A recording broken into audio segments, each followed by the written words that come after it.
Renna here on the final day of the Borgata Summer Series main event. 565 players, and we are now down to our final 7 with Carlos Chadha leading the way. It was a crazy day yesterday. We were supposed to play down to 6, but we are still at 7 players, so it is anyone's game. Someone is going home with that title, that trophy, and $240,000. You guys make sure you keep up with the live stream on BetMGM YouTube, and I, of course, will have updates for you as well. You don't want to miss a hand. It is going to be an exciting day as we're going to crown our champion. So make sure you keep up with the updates, poker news, and I'll have it for you here and BetMGM YouTube. I'm Renna, and we'll see you soon.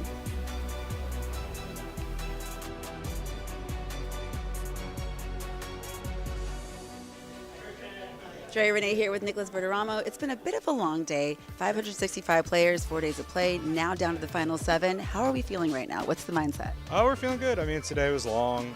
Towards the end of the night, I just lost jacks to 9. So just getting like your mind reset. Carlos has most of the chips. So it's kind of an interesting dynamic. Like the whole table could take literally 1 hour or 4 hours, like depending on dynamics. The short stacks kept doubling. So it's been, and as someone who has not been short all day, it's been frustrating. But yeah, I heard them say that we're 2 levels past last tournament, the same thing. So I'm definitely feeling that, you know. So. And what are we doing tonight? Are we going straight to bed? Do you have to unwind? Like, what's the mindset going into? I actually would like to thank Kelly for working with Ite to get me a room here. So shout out to them.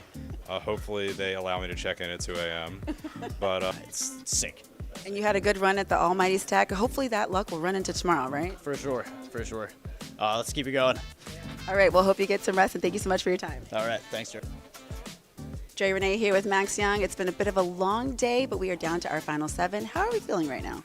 I'm feeling a little frustrated because I had a good chip lead and things kind of went south, but that's part of the game, so all good. Happy to be regrouping and playing again tomorrow. How do you recover? Like, do you sit there and you think about it over and over again and just kind of like let it go? I mean, it's best to let it go, but I can't say that I don't think about it. Yeah. And what are we doing tonight? Are we going straight to bed? Straight to bed. Yeah. Okay, and what's your strategy going into tomorrow? I'm just going to play my game. That's it. I'm not giving anything away. All right, and what's harder, like learning to surf a new wave or sitting at a final table? Sitting at a final table. All right, well, we'll let you get some sleep. Thanks so much for your time. Cool. Thanks. Okay, we got it.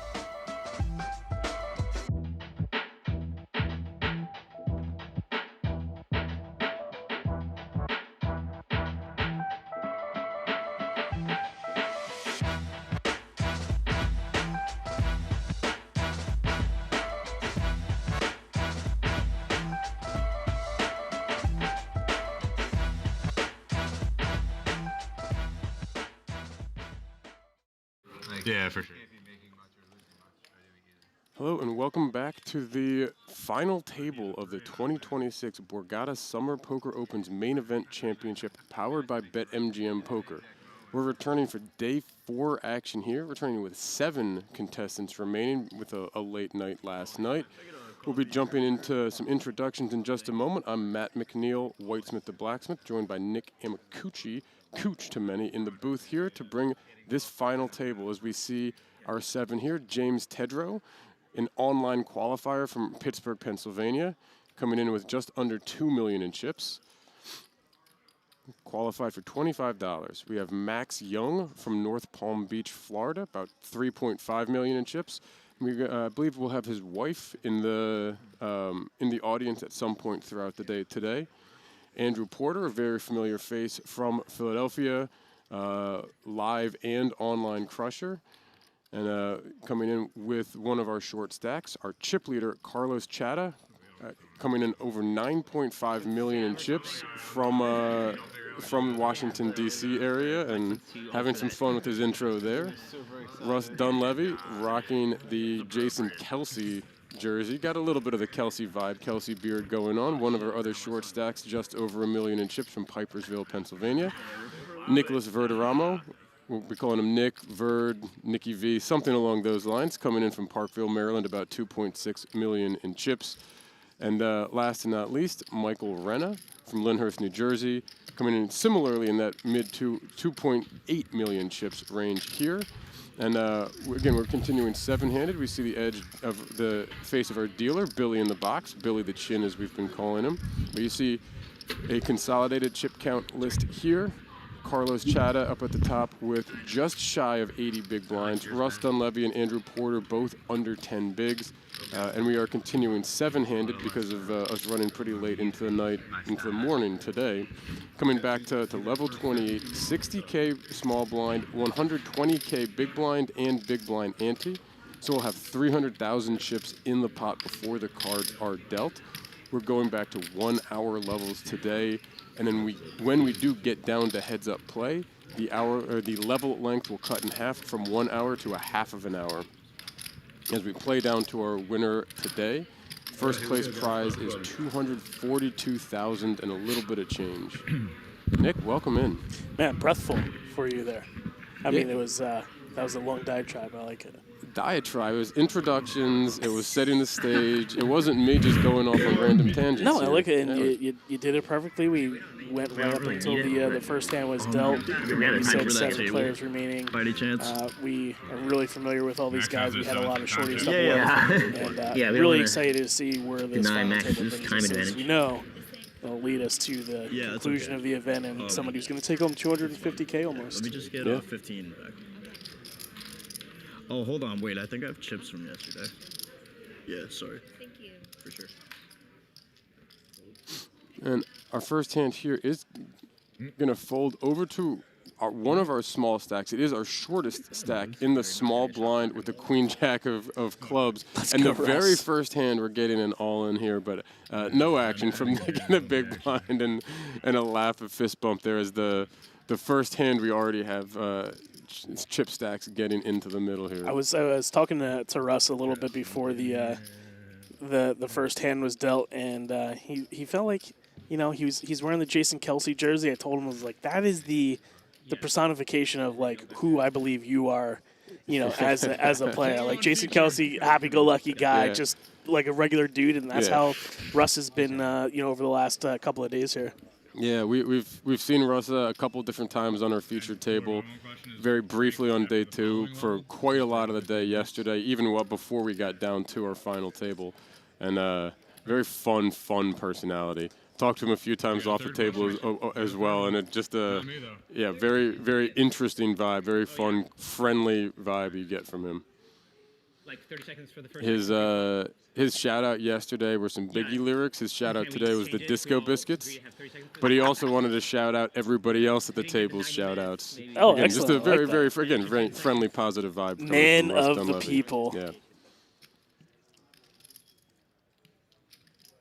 See our chip leader, Carlos Chadha, look down at Queen 7 in the cutoff. Is going to come in for a raise here, it seems.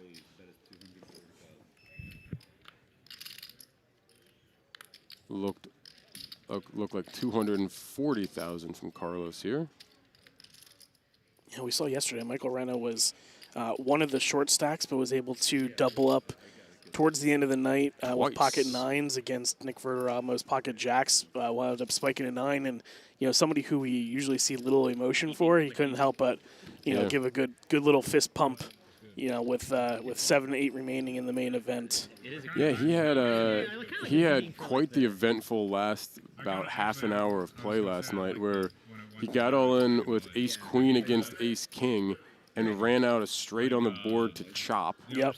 And then doubled up blind versus blind. I think he had like an Ace King against a Jack Deuce. Might have been King Queen against the Jack Deuce. And then the hand that you mentioned, the 9s against the jacks there. So he chopped a hand, doubled up, and then more than doubled up in the jacks against, or the 9s against jacks hand to go from our shortest stack at the table to a very healthy 2.5 million as we see here. Yeah, we got a little appearance by Bob, the tournament director. Andrew Porter looking down at an Ace King here in one of our other short stacks under 10 big blinds. Yeah, we saw yesterday Andrew open with the Ace-8 under the gun with a min raise, I think off of like an 8 or 9 big blind stack. And this time it's a little bit of a different scenario. With the 2 short stacks, I believe when he did that, he was solo at the bottom of the chip count. We see him raise to 1 million, leave that 130K behind, and with the ace king, yeah, of course you want to try and get as much of that in as you can. You want to get all in. He's effectively putting his stack in. But if we were to get a rejam by Carlos, an overcall by like Nick Verderamo, and maybe more action, there's a possibility you could see a situation where a player could fold for that one big blind and look at a ladder, 2 ladders, multiple ladders, just by not committing 100% of his chips right there, depending on some kind of crazy action behind. Yeah, and we see like if he did min open here, James could definitely peel. Flop comes 7-5 deuce, and he's like, oh, I don't know, like what am I gonna do here?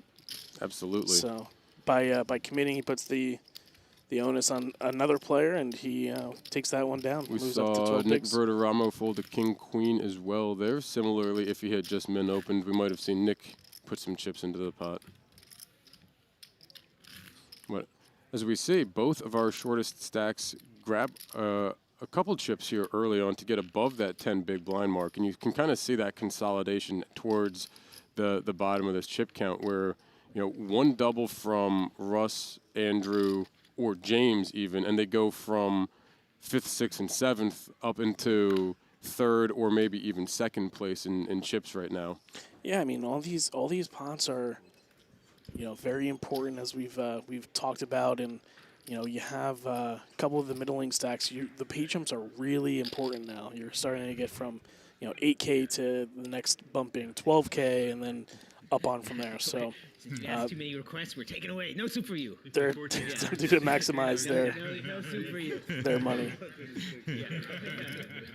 Got thrown off by some of the table chatter there. Yeah. You guys said no on everyone, so it's all good. You see the raise from the cutoff here from Nicholas Verderamo with the ace-2 of hearts. Going to be met with no resistance. And if you saw there as well, Russ pump faking a few times between chips, cards with his ace-9, kind of right at that cusp of where I think if that had been ace-10, he would have been putting all of his chips in. Ace-9 electing to fold and choose a different spot. Yeah, and we have DRN98 saying, what a great story with James Tedrow, BetMGM qualifier now at the final table. We discussed that over the last few days. He started with a $25 satellite into a $250 satellite, then spun that into the main event entry for $2,700 and is now guaranteed $34K. Yeah, and I wouldn't say that this is going to be a spot that Jim's going to be uncomfortable. And we saw during the introductions, he does have about $300,000 in live earnings, and he's primarily an online player. And and the $25 price point is, is going to be below his average buy-in. He is buying into larger tournaments online. We've certainly seen him. We certainly battled with him many times over the years over in the Pennsylvania online streets on BetMGM. And not a spot that's going to scare him. I don't think we've seen him make any mistakes. He's played a little bit on the tighter side because a lot of the time he's been at a stack depth where he's been in, kind of we've talked about an ICM cage, for the way that can impact decisions. And I'll come back to that in a moment as we see Michael Renna open a king-9 of hearts. Max Young defend a small blind with a queen-10 of hearts, and our flop brings us 8-7-5 with 2 hearts on that flop. Do we want to root for carnage and have a heart come, or do we ask for the 6 first and then potentially a heart or a 6? There's so many possibilities. Those are both carnage. Which so you're asking for carnage or more carnage here? Yeah, Coach. yeah. We want to see some excitement here. 5 hands in. Yeah, let's get some blood in there. We're going to see a check here. I am not rooting for any specific carnage one way or the other, because as we've seen throughout the week, right? We've seen these players for across several days of action now. And we've talked to them both. Both of us have talked to everyone at this table directly throughout the week. Every single person at this table has been very fun to talk to, very engaging. We've seen a lot of the table chatter and them having a lot of fun and a lot of positivity.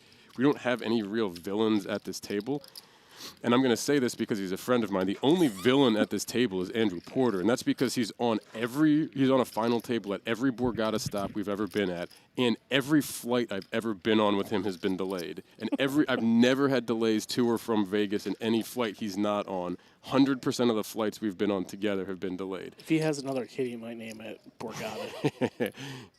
Speaking of, shout out to Andrew's family. He's got his wife and 2 kids back home, and we have some fun stories around the around one of those circumstances as well. We see the king on the turn brings the pair from Michael Renna. We are going to get a bet from Max and the call. 5 of spades on the river is not the carnage you're looking for, Cooch. We see Michael Renna with a check mark with his pair of kings. Also had that same flush draw. Max having bricked the heart draw as well. Out of position with the betting initiative on the turn here. Yeah, I'd be surprised if we get a bet from Max. He is just going to check, and a very quick check back from Michael Renna with that top pair. you see the reaction from there, and he's also wishing we had some carnage now that he sees that it would have been very beneficial for him. But yeah, there was actually a fun story way back because I believe Andrew's oldest is 6. Quinn, I believe his son is. Believe his son Quinn is about 6, maybe 5 or so. But he was at a final table of an online $1,000 buy-in, playing from the delivery room. His wife now before the birth of the child, but he was in the delivery room with his wife for the birth of their first child, playing an online 1K, and ended up chopping at a final table there. And knowing Andrew, he's not chopping very often. But considering the circumstances, he had a little bit more important going on in his life at the time, and it chopped the final table there, and true dedication. Was there for the birth of his child. True dedication.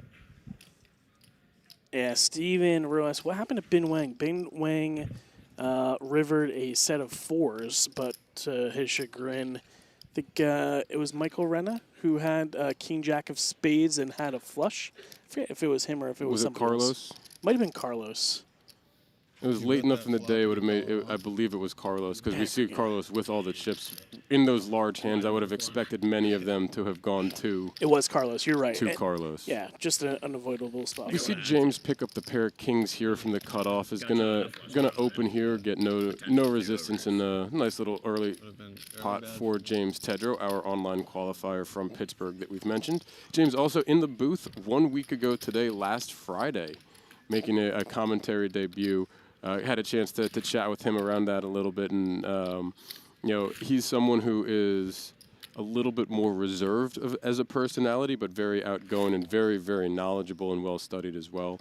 And got a chance to get his feelings, for his time in the booth here. And again, it's a little bit of a hike from Pittsburgh. I think he said he had a 5.5-hour drive to get here, but we hope to have him back, and I hope to get a chance to actually work with him a little bit at some point down the line. Should he make return trips out this way over to the Borgata? Well, one of the good things about that is with the satellite win, he gets travel cash, and I believe lodging as well. So, makes the long drive a little bit more palatable. Mm-hmm. And making the final table, covers all of that by itself. That doesn't hurt as well. Yeah.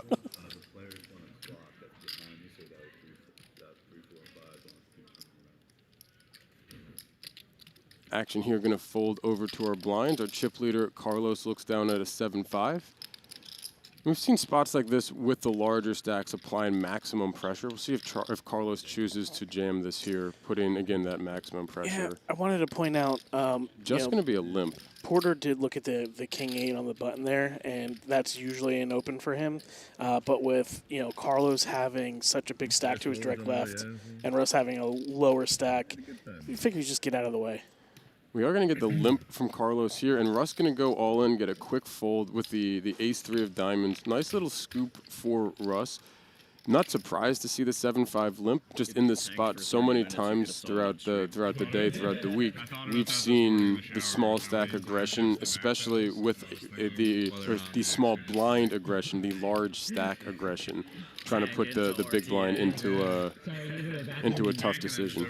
Yeah, just taking a look at the top right-hand corner of the screen. Well, each corner of the screen, you'll see the tournament clock.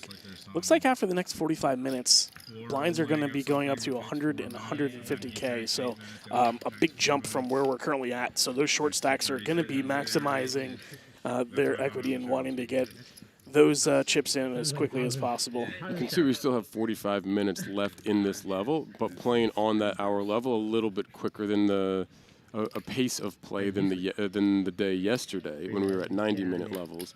And another big factor with that next level is that huge small blind jump. Yeah. Going up to the 100, 150, that small blind going from half of the big blind to 2/3 of the big blind is going to just add that much pressure every orbit for these small stacks. We see Carlos look down here at an ace-jack on his button, with our blind being a shorter stacked Russ and Nick Verderamo over 20 big, so a little bit outside of that rip range if Carlos wanted to potentially think about choosing an all-in size in here to continue to apply pressure. We are going to see him open, of course. The min open 240K here. Nick Verd picking up king 10 of spades in the big blind is going to come along here, defend his big, see a flop. So we will go heads up to a flop. Yeah, Nick ran into a bunch of really tough hands yesterday and up against Carlos, and we see him battling here again.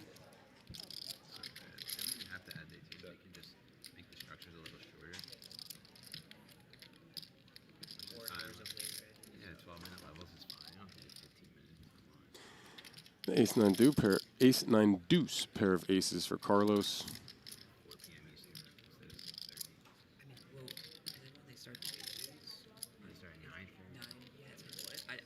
And with the stack size, the strength of his hand is certainly going to be a little bit masked because he's going to be opening very, very wide and not just on the button. We already saw the queen 7 from the cutoff from him previously. And choosing a half pot size here, sizing up a little bit. And I kind of like this because of how under-repped he could be, how you would expect that opening range to be quite a bit wider. And Nick Verd going to have to narrow that big blind defend range. So, yeah, of course we see the king 10 suited, but there's going to be a lot of weaker aces that are just going to be flatting for Nick Verd. So he does get a chance to go a little bit larger. We saw some of the C-bets in these spots be, about a big blind and a half, maybe a third pot throughout a lot of the day yesterday. And starting there with going half pot on the C-bet on the button there, going to apply some pressure there. Gets the fold from Nick, but also really gets a chance to extract extra chips if Nick Verd is defending his big blind with that ace-7, ace-8 suited type of hand, which he would still take a flop there. And he's going to be folding a lot of the weaker defends that you might see at different times of the tournament or with different stack distribution. I did lump you guys in. That's totally good for me. You're maybe younger than me. I don't know. How old are you? 36. 36. Yeah, you're younger than me, so it's easier for you to turn your head. That's fair. And you're directly behind. I just hear Porter say that he's 36, and this whole time I thought there was a chance that he was older than I am. Yeah, we will.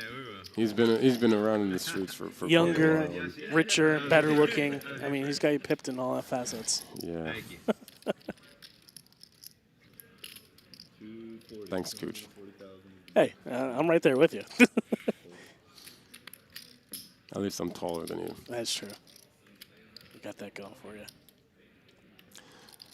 Carlos raising his cutoff with the king 4 here. Action folds over to Michael Renna in the big blind with an 8-7 off. Is going to pass on this spot here.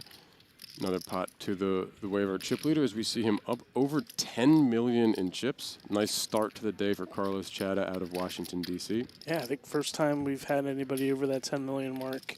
Yeah, and you take a look at the other stacks, and he's in just a remarkable spot. The next closest person is Michael Renna, who was just in the big blind with 3.1 million, who doesn't have a lot of chips either, technically. So, he's really going to be taking advantage of this situation and opening probably a lot of these hands moving forward.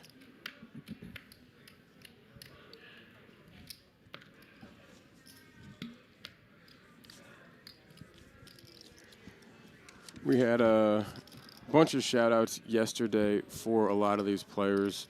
I went around today to ask for any additional shout-outs people may have, just to see if there was anyone else, if there's going to be anyone in the room today, if any family or friends are taking the opportunity, knowing that they were going to be on a final table with at least 38,000 to make a trip to sweat that one live. And Carlos mentioned an additional shout-out, his dog Shuffle. Fantastic name for a dog. But then he also mentioned that he's already previously planned to leave for vacation and taking a flight to Europe tomorrow. Oh, wow. So not a bad way to celebrate before you're going on vacation here with what looks to be a very, very nice payday for him. Pre-vacation, before the vacations. We see Michael Renna actually have a hand here being second in chips behind Carlos, even though he only has that 3 million in chips. 840. Raised 840,000. Yeah, and kind of an awkward spot super awkward with being out of position here and being second in chips and knowing that, one hand and he could go from potentially a six-figure payday to out when you're facing the chip leader open. He is going to choose the 3-bet and a good size, and it's going to make Carlos step aside.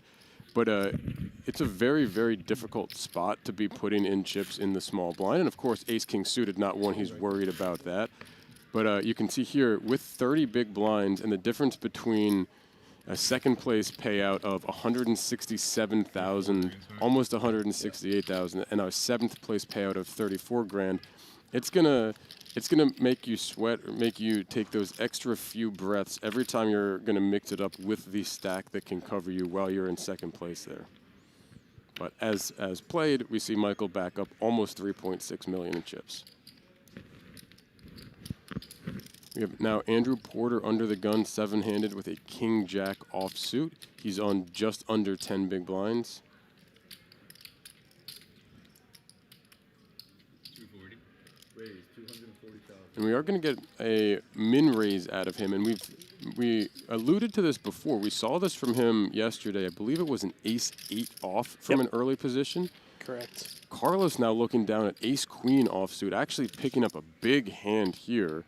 And we can expect to see him apply some pressure here. 450. Raised up to 450,000. Yeah, we see Andrew by not overplaying his hand and just jamming in for the 10 big blinds or so that it is. I think he's going to be able to get away from this one. Yeah, knowing Andrew is very comfortable in that depth, we've seen this before from him as well. And when he raised the ace-8, I believe we said at the time, with the expectation that he would get away from that as we see him fold the king-jack here. Very comfortable with a raise fold in that spot. Obviously, he doesn't like to because that's two big blinds out of his stack. He's now going to be going into the big blind. Having given up two big blinds just now, he's going to owe two big blinds more the very next hand. And that's going to be close to half of his stack. Yeah, we did see him yesterday. Though, I think he folded to 5 big blinds or so, and then he was able to really recuperate that and drive his chip stack all the way up to 2 million in chips. So, very confident in his ability. He knows his ranges. He's very aware of the chip stacks around him, and he makes the decision with ease. He doesn't really fight the decision and just moves on to the next hand. Very, very comfortable in that depth. Very comfortable if things happen after he acts, to not rush things, to not make a misstep and get impatient or anything like that. Very, again, he's been here before. We were laughing yesterday, and one of the jokes that he made actually was he had an interview we saw with Drea Renee, doing some of the player interviews. He, in his interview, was talking about his experience having been here on so many final tables at the Borgata and feeling very comfortable and So that adds up. Yeah, that's Yep, not uncomfortable, I should say, at all. And he was in the middle of one of the funnier moments and a little bit of a misstep from him yesterday, from his own play yesterday, when he had shown the pair of kings, thinking that Connie Rinaldi had been all in. And he had said to me afterwards, I hope they clip them both and put them right next to each other, back to back, and have some fun with it. Yeah, that was a sick hand, and we were rooting for Connie after hitting that one outer. Yeah. But you know, it's stuff like that happens. You know, you have to pay attention for so long throughout the day. You're bound to have, you know, an accident here, misclick there. It certainly happens, and I know Andrew's used to playing a ton of tables online, and I'm sure it's happened to him there as well. Yeah, and look at this. Okay, Russ. Russ picking up a pair of aces here. Russ on, what is that going to be? Little over 11 big blinds, almost 11 and a half bigs. You don't have enough chips. I just need an extra. No, yeah, I guess it maybe moved one of the. Now the question is, does he min open? He does. That's what we're going to get. Yeah, we saw him reaching for the chips, putting back, and it looked like he actually grabbed 2 pinks for a second and then changed it over to the min open instead of going to 250. You know, and it looked like that may have been either some level of discomfort or gamesmanship, and we've seen Russ enough to know that I don't think we're getting a whole lot of gamesmanship out of him. I think it was just his brain trying to make the decision there. He's processing. He'll be very, very vocal with his thoughts. Like, we will hear his train of thought a lot of that's times what we throughout the day. loved yesterday. And Andrew has a decision. I imagine, you know, Russ is one that he may want to play additional pots with, but you know, he's got to decide: is this the time where I want to flick in the extra big blind and go to the streets here? Like, what is Russ going to be opening with here, based upon his own chip stack, with, you know, Nick Verd and Michael Renna, who have more chips behind him.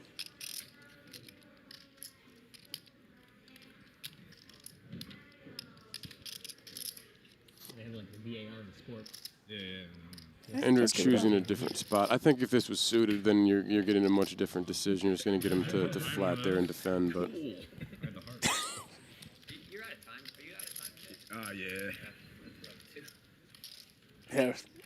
James Tedrow asking Russ if he's out of time chips, and they got a replenishment of those time chips last night when we reached the final table. And for those that are new to poker or just watching, those time extensions are used if after the first 20 seconds of the hand they need to take additional time in order to think about what they want to do next. They can flip in one of those chips, get an additional 30 seconds. So they are precious, because if you get into a pretty big spot, you don't have additional time, you're going to have to make a big decision with a lot of money up top in a short amount of time. we saw that yesterday, not on the stream table, but in the Poker News coverage of the event, of the outer table, the off-stream table before we reached the final table. Mike Dentale ran out of these time chips in a big hand with Andrew Porter, and his hand was declared dead. Great point.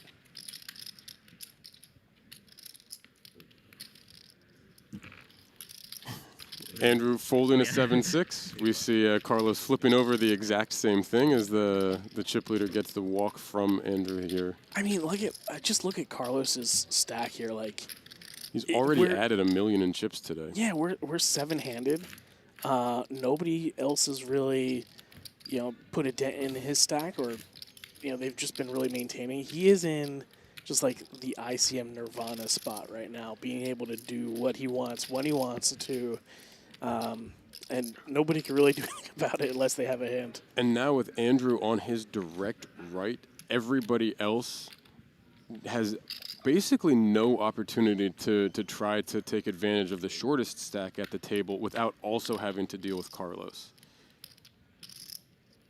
See Michael Renna with the pair of threes very quickly into the muck. Much different type of play than we'll get with him with the threes earlier in the tournament, or again, different chip distribution.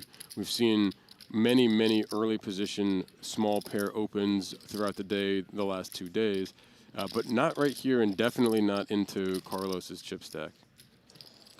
See, Interesting Carlos, spot here. yeah, look down at an 8-7. We saw him limp the 7-5 the previous orbit. It looks like it's just going to be a rip. These teal-colored chips are 500,000 chips, so that's effectively an all-in for Russ. 20 seconds. Russ looks down at a king jack of diamonds. Wow. You see, it's not a small call for him. So he's Well, it's a stack. yeah, but it's 12 big blinds or so after having posted. We can see. Really supposed to.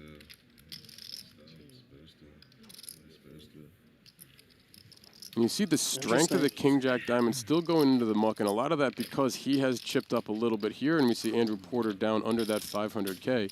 By folding right there, Russ not putting himself at risk. And if he would have made the call, he would have been ahead, but against 2 live cards and at risk on a 83, almost $8,400 pay jump. Yeah, I won't even begin to conjecture about, moving up into the chip standings and whatnot. Yeah, 8K, with Andrew having 1 million chips less than he does right now, I'd probably pass on that too. Sorry. You just told an 8, I apologize. You should get this card in the box. Thank you, guys.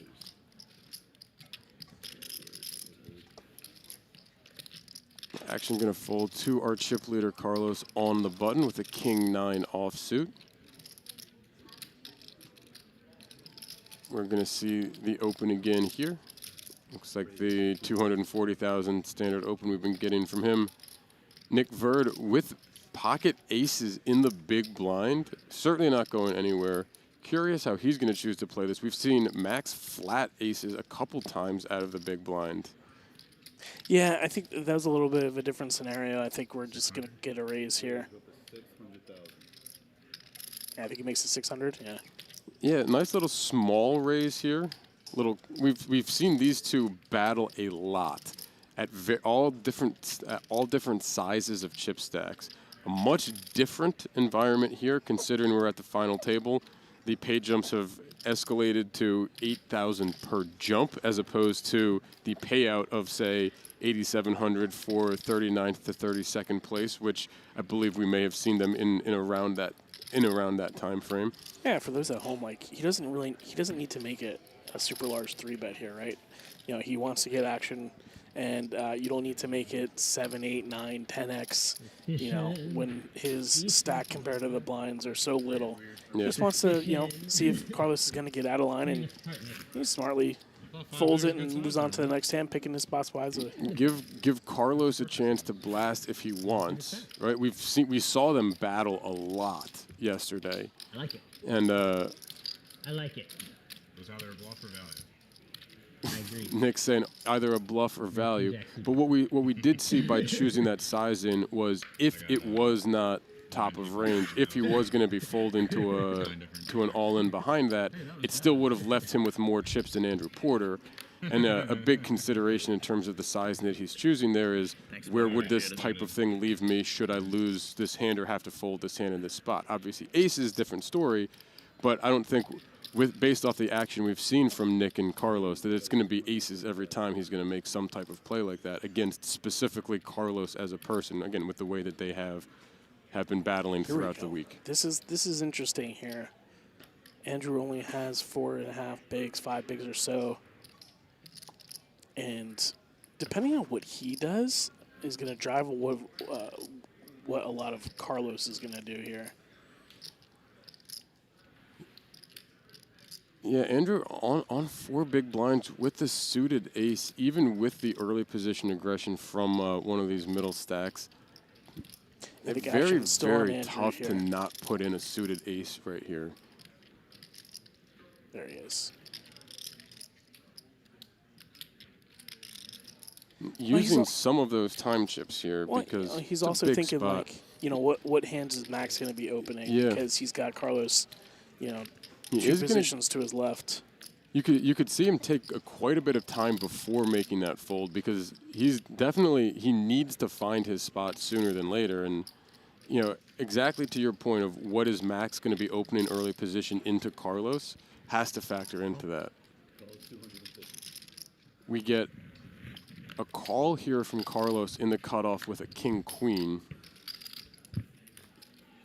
Action going to fold over to Michael Renna in the big blind, who will also step aside, choose not to defend. So we will go heads up to the flop here. Max Young with the king-10 of spades. Carlos Chadha with the king-queen offsuit. 7-5 deuce. 1 spade for Max.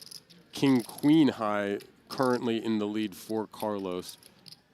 And we have 1-10 dead for Max, so he's looking for running spades or a 10 here, but he is the pre-flop aggressor, and see if he chooses to continue any of that here on the flop.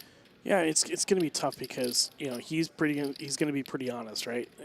He's not going to be able to get into some tussles with Carlos, with the other shorties at the table. So I think you're going to have a lot of truth coming out of the strength of Max's hand. And he's going to check it over to Carlos, and Carlos in a position to be able to apply pressure. It doesn't take a huge bet here if he so chooses, but is going to check back. 4 of hearts on the turn. No change here. No potential spades now for Max.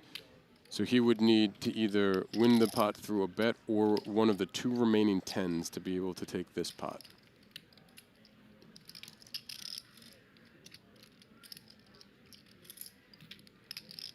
Yeah, I think this is the spot where you're going to be getting the direct correlation of strength from Max's hand. Carlos is going to have such a wide range of hands here. He's going to want to keep Max in the pot. And this is the spot where Carlos could be putting some chips in, but decides not to. And one of those 2 10s does come through on the river. Max now, with the check mark, you see, if this does go to showdown, Max will win the hand. With the action here, it'll be tough to picture him finding the size that he would fold to.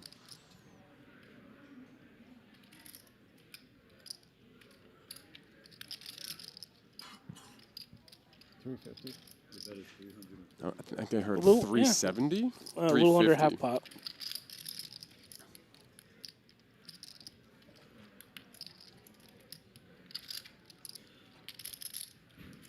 He's got to think that he has the best hand here with Carlos checking twice. Absolutely. And Carlos taking a quick pause before releasing his cards, and the chips going over to Max Young, who's... Bad 10 on the river. Going to chip back up a little bit here and approach the 3 million chip mark. I was hoping he had a hand that involved a 10, and then a 10 came under, and I was like, God damn it, no. That one am I hoping he has.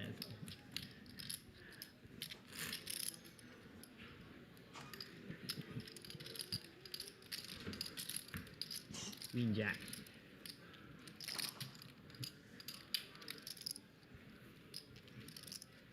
Jack, Queen 9. Jack 9.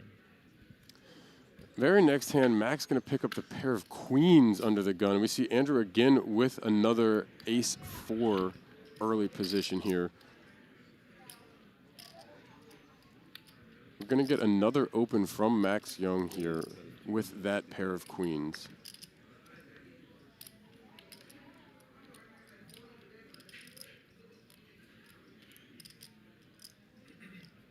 Much quicker this time, especially being offsuit for Andrew, letting that ace-4 go. And action will fold. Looks like all the way to James in the big blind, who looks down at a 5-3 and going to release that as well. Another back-to-back pot for Max Young here. Button's good. And an updated chip graph here, as you see both Max and Michael up over the 3 million chip mark here. Our chip leader, Carlos Chadha, up over 10 million in chips. Max, followed by Nick Verderamo, James Tedrow, Russ Dunlevy, and down at the bottom of the chip graph, Andrew Porter on just under 500K, that 4.1 big blind. Coming under the gun, which means he's about to be in the big blind for half of his stack committed. I'd rather got that one in a different seat, though. That one, I don't think he's going to be folding no matter what comes. And I think we may see it ship in. We have a Jack-10 offsuit here for Andrew. I mean, he's got to be thinking, yeah, it's either going to be this hand or I'm going to be committed next hand where half of my stack is in the middle. And I think this with being a up there hand compared to the randomization that you get, he's going to be shipping it. 375. He goes 375, I believe. What's interesting here is it would leave behind less than one big blind. In my mind, I was thinking the 360 number, which would leave behind more than one big blind. And we came into that spot yesterday when Connie was forced all in, kind of in the hand that we were discussing, where the big blind is what's posted first. So that would have posted a full big blind and 0.1 or whatever it may be, less than 0.1 for the ante. But it's going to fold around to Max in the big blind. He is going to commit the chips here to put Andrew all in, it looks like, or excuse me, just make the call. And what an amazing spot for Andrew Porter here, somehow ending up dominating. Oh no, why did I say that? Queen 8-2. Commentator jinx. Queen 8-2 for Max is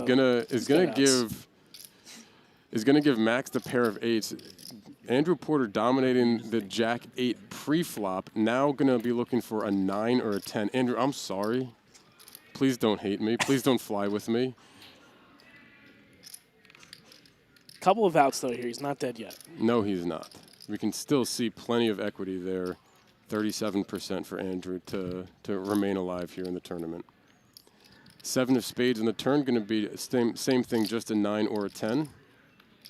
3 of spades on the river, not going to do it. That will end the tournament here for Andrew Porter. Another final table at the Borgata. Another great deep run for Andrew. Fantastically played series of days from Mr. Porter over here, as he will be our 7th place finisher. $34,620 for 7th place, Andrew. Probably supposed to just fold that, I guess, but... Very, very well done, and I'm sure we'll be seeing him soon. Good game. Yeah, GG to Mr. Porter. I'm sure we'll be seeing him in the online streets with the club championships on MGM shortly, and probably back for the big series in September. Also thought he could jam like a ton of hands right there, so I might even hit. What'd you have your first jam of the day? I could have called. As Andrew is stepping up from the table, we are going to bring in Rishi Maeda as well to join us in the booth as we continue the final table coverage here at the 2026 Borgata Summer Poker Open's main event championship. Thanks, as always, for having me, guys. Great to be here. Our remaining 6 contestants have locked up a minimum of $42,975, so about 43 grand. And again, playing for a first place prize of $242,000 and change. Carlos has a lot of chips. We see a comment here. If he just jams there, I think he gets a fold. And that's a really interesting comment there.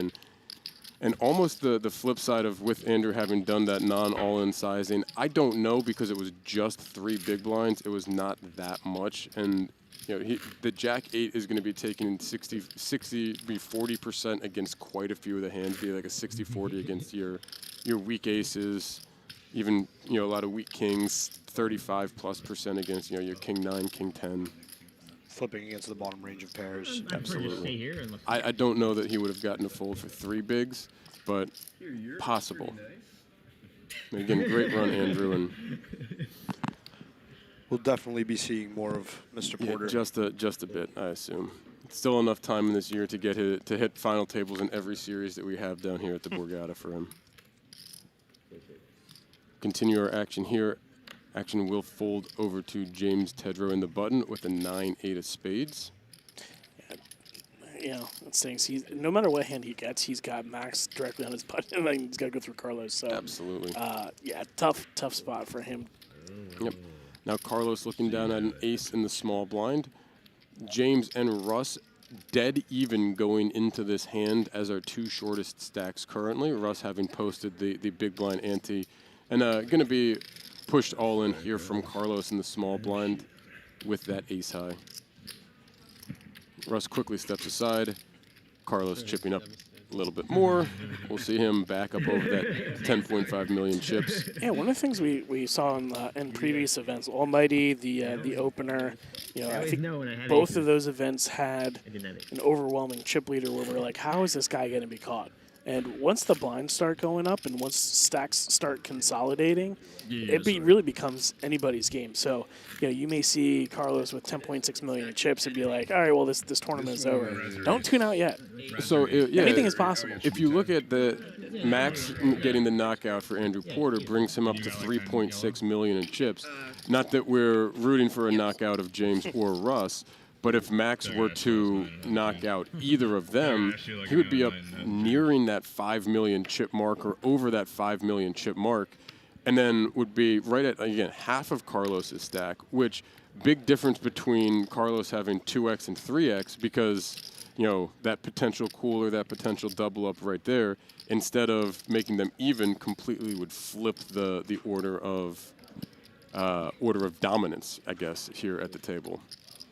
Carlos looking down and picking up another very strong hand. We've seen a lot of opens from him, but we haven't really seen too much out of line. It's been with strength so far a lot of the time. An ace-9 of clubs from his button.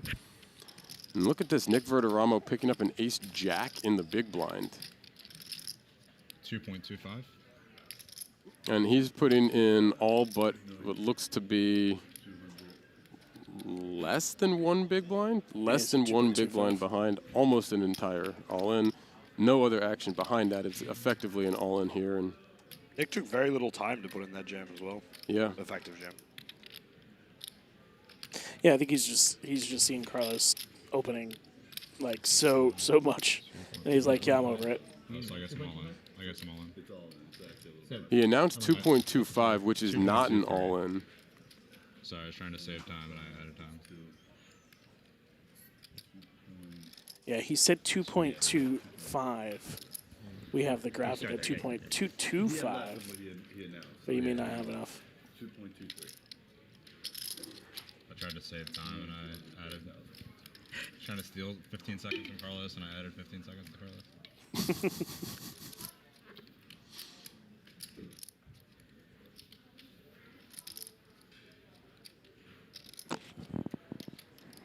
Getting a quick adjustment there, and it was not, I don't believe that was an all-in. He announced 2.25, which would leave him with 80K behind. I think we're getting an update to our graphics. Yeah, we heard him say, I'm all in, but because of... 2.23, so yes, he has slightly less than 2.25 million. Quick update there. I guess if we get, as we get the chip count after, going to be after the big blind post, we'll have... effectively now put him all in based on his announcement, yes. Yep. 1 pip higher. Little does he know 1 pip higher would have also led to him being dominated, but Carlos makes the correct laydown. These 9 of clubs. As Nick picks up another pot.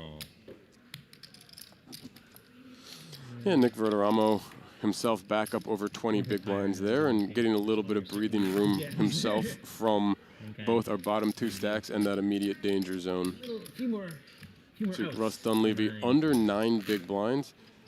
There's a couple hands before the big blind and the big blind ante come back around.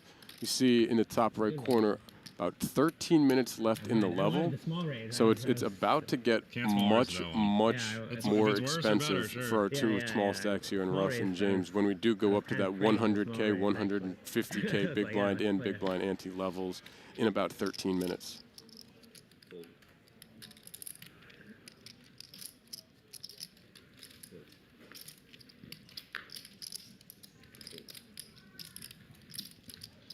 Get a few people chirping Rish, seeing about checking out his next stops and asking about the haircut. He doesn't have much hair left after that haircut. He decided not to wear the hat today. Because show of the it off. haircut. Yeah. Yeah. Came straight from the haircut. What's up, everyone in the chat? Well, that's a new nickname. I've never been called Siddiqui Rishi before.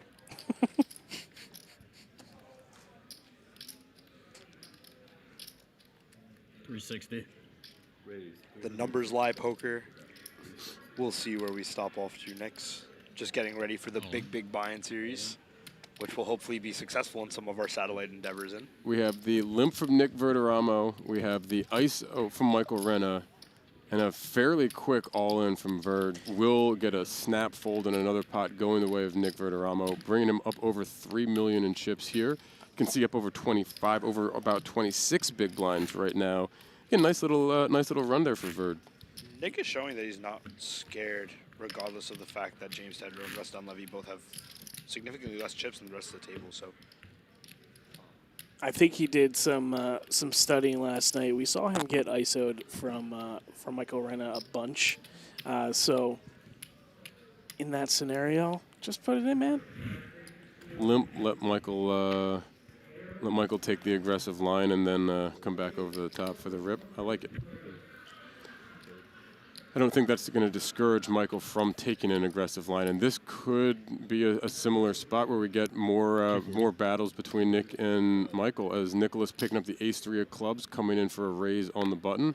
Michael Renna with an ace-9 in the small blind offsuit. And look at this, James Tedrow picking up ace-9 of spades in the big blind as well. Entirely depends what Michael Renna does here. Is going to really determine what happens in this hand.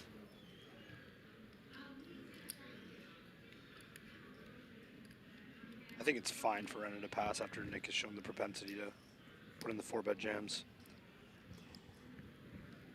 But we also have the position opening, and Michael liking taking the aggressive lines. We are going to see the 3-bet to 780 from him. This is going to let James most likely comfortably fold his hand now. Yeah, that's that's where I was saying. The action in this hand is going to be determined by what Michael Renna chose. So now James Tedrow, you can see with the ace-9 of spades in the big blind. After posting, he's going to be under 10 big blinds left, going to look back down, and that ace-9 almost definitely would have been a rip over Verd, over his open, is now going into the muck. And now Nick Verderamo with a decision to make here. He 4-bet piles. Snap all in, frustrating snap, frustrating fold. Okay, yeah. And Verd with another big pot going his way. And you see Renna with a little emotion there. yeah. And now Verderamo up over 30 for right at 35 big blinds, 4.1 million in change in chips. And exactly what we were talking about, probably getting an idea that Michael's going to be taking some of the aggressive lines. And Michael down to 2 million himself, around 17 big. Certainly not in danger yet, but a little frustrating for him there to have both of those hands back-to-back get 4-bet ripped right over his 3-bets. And we'll see if that changes the aggressive lines he chooses to take at all, or if maybe he decides to change the sizing of that aggression. Because the other consideration there for him may have become an all-in rip over that open to force out something like the ace-3 suited being able to then re-rip. Well, the idea is really good. I think that's where it becomes more ICM dependent by jamming, and when you do get snapped off, you're just never in good shape. And now Mike Renna specifically actually taught me about this ICM principle when he was talking about a situation in Cherokee when he said, Rish, if you come into a final table 4th of 9, you cannot come in 9th. And that was a very simple way of explaining ICM to me. And I think by being all in when we get snapped off, we're in really bad shape. And now with 2 shorties beneath us, we've potentially cost ourselves a decent amount of money. Yeah. In Chip EV, though, I completely agree with you. And, absolutely. Unequivocally concur. We see the open from Carlos here under the gun, the Jack-8 of diamonds, fold around to Max Young in the big blind, who is going to defend with the ace-8 offsuit. We see Max dominating Carlos's 8 here with the ace kicker. Ace-9-9 on the flop, only 1 diamond for Carlos, so he has some backdoor diamonds and backdoor straight opportunities. Max ahead, 95% chance to win this hand should we get to showdown with his pair of aces, or excuse me, 2 pair aces and 9s. Check back Carlos, 10 of diamonds on the turn for a sweat. I'd love it, personally. Also, I will say, these are all very competent, regs who are at our final table at the moment, Yep. and I'd presume that a decent amount of them did some study either last night or this morning based on the stream that was available yesterday. And I think Nick saw that his passivity was being punished in some spots, and then he's overfolding. So I think he's turned up the aggression as a result of that, perhaps as well. We saw that a little bit early in the day yesterday between him and Carlos, and then again as the day wore on, as the time passed, and potentially some of the wear and tear across the the near 13-hour day or 13.5-hour day for our players here, it changes the way that they approach. And not the 10 of diamonds that you guys asked for, but check. It brings us the 5 of diamonds on the turn. Excuse me, small bet, 1 big blind bet and call brings us the 5 of diamonds on the turn. This is a very good point as well, Whitey. We know that it's in there for Nick, but yeah, getting back and taking that reset and yeah, at the very least, I think we're going to at least get a street of value for Max if he should hold here with a clean river, right?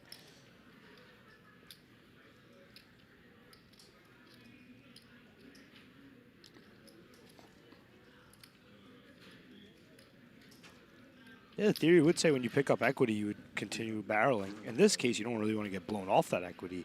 But we are going to see 300,000, third of the pot going in here, and it is interesting in this particular board texture because I don't know how many floats Max has on Ace-9-9 rain that don't contain an ace. At this point of the tournament, I don't think we're going to see. He blocks the Jack-10 of diamonds. I don't know that we're going to see like a Jack-10 of spades, hearts, that type of hand floating in this point of the tournament. I agree. So it is interesting to see a barrel on this turn. So we do get the call from Max. 1.5 million in the pot, about 2.8 behind for Max here. And another 9 on the river. We can see the full house brings the check mark next to Max's name. Action killer. Just an action killer overall. Really bad texture for Carlos to bluff on as well after seeing continue, especially holding the cards he's holding. The only continues that really Carlos would have on the turn that aren't a main hand. Max is just choosing the lead. I love this. Max choosing, what is that, 140K? 140K into 1.5 million. And a very quick fold from Carlos. And we haven't seen a whole lot of that from a bluff side of things. But that would be one of the better, funnier bluffs you get through the 1 big blind bluff on the river with that type of board. If he had been floating, say, 9, or 8-7 or something along those lines. Sure. I guess your exact holding. Will you tell me if I'm right or wrong? Sure. 9-8 of diamonds. One of those 2 cards was correct. Wait. Carlos had the 8 of diamonds in his hand. And I think that's part of the level right there. Oh, that is pretty interesting, actually. Yeah. If he's playing just super meta. Yeah. Some. and Max with a complete whiff in terms of the the guess. Yeah. Oh yeah, one of those is correct. Sure. It's not the 8 of diamonds. We know it's not the 8 of diamonds. We saw it wasn't the 9 of diamonds. I don't know, but he did have a red 8, I believe. So in his mind, it very easily could have just not paid attention to the suit and thought that the 8 of diamonds might have been in his hand. True. All right. So now with Porter getting eliminated, we have Max and Carlos in the BVB battles, right? So first and second in chips potentially battling here each orbit. We're going to get a limp from Max with an ace. Carlos with a bigger ace, ace-jack here in this blind v blind battle you mentioned. Yeah, and Max is going to be like, all right, well, I have an ace, I'm going to limp. So we'll just start with that, right? He's anticipating a ISO from Carlos, which we get. But unbeknownst to Max, he actually has a hand once again. 390 is the number. 270,000 to call for Max.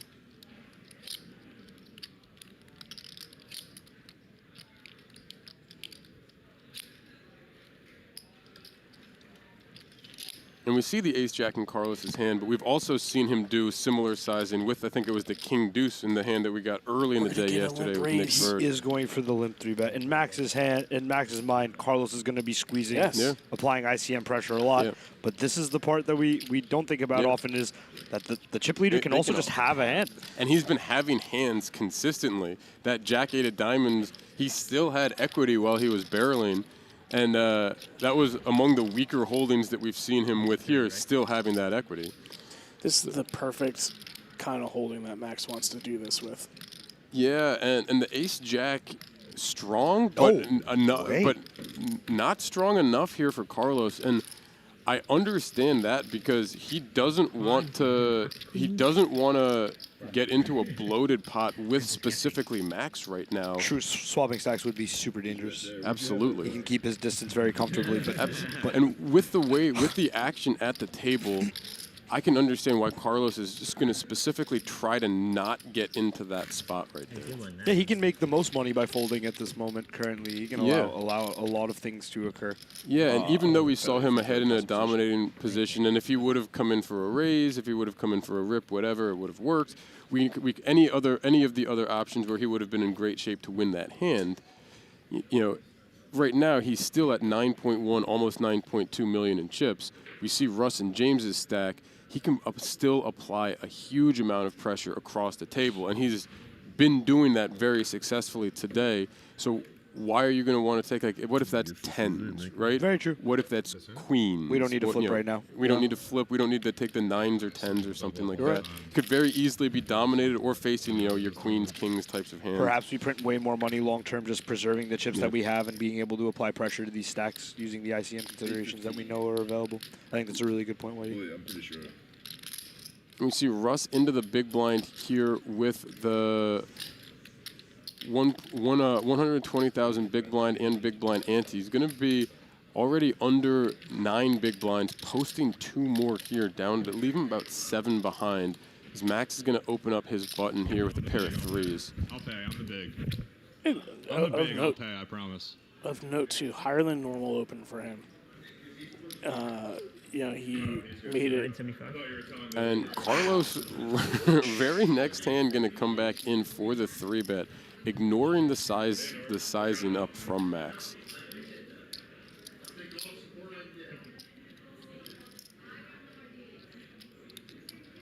Yeah, attempting to slap the hand of Max, trying to take away his... He wants the chips back from last hand. Yeah, and that right there may be part of why that Carlos is not taking that previous spot, because he is still going to be comfortable playing consistently aggressive. You see him right back up to 9.7 million right there. As looks like our blinds are going up. That looks to have been the last hand of the previous level. Blinds going up here to what looks to be going to be 100K small blind, 150K big blind, and 150K big blind ante, as we previously mentioned. We see that up in the screen in the top right corner. Our graphic will get updated momentarily. Yeah, I mean, you take a look. It's, 400K in orbit right now. So, Russ Dunlevy's got 2 orbits before he's down to the felts and, with no chips. And even Michael Renna, who has 14 big blinds, he's putting in 25% of his stacks. So something's got to give here with a lot of these shorter stacks. And I anticipate we're going to see some all-ins ratcheting up here. We have a new dealer in the box. I believe he pronounced his name as Maurice, but he is actually a published author. And I got the name and the spelling of his name for the book that is available on Amazon, and it does not spell anything like Maurice. But he had told me Maurice when we saw him before the stream began. His book, Love Proof: Understanding Love and Relationships, available on Amazon. Very interesting, and I've talked to many of the dealers again beforehand and after, between events, and it's the first published author that I think I've run into as Maurice joins us to deal for our next, I believe, hour. Sounds to be a very emotionally healthy dealer. Yeah. We get an all-in open here. I believe it was from Carlos. Carlos, actually. yeah. Yeah, I was going to say from Max, I believe. Carlos. It makes far more sense, and he does get through. A backup over the 10 million chip mark. 10.1 million for Carlos, and the separation is so significant. Yeah. 100 big blinds here is insane. Well, with the blinds going up, we're a little bit under 150K. Yes, just 150K. Thank you.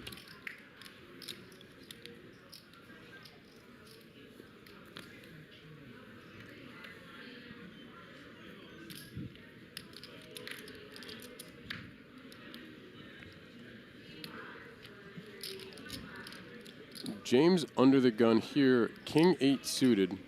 We've seen him be very selective with his spots previously. With himself about to go into the blinds, he is going to lay this one down. I think in a later position we may have seen an all-in from him, but certainly not under the gun. And now we look down here, and we might have a collision. We have Carlos picking up the ace-9 in the cutoff. Our small stack Russ on 700K in chips, picking up 7-7 on the button. I was going to say, I think James was actually waiting Russ out.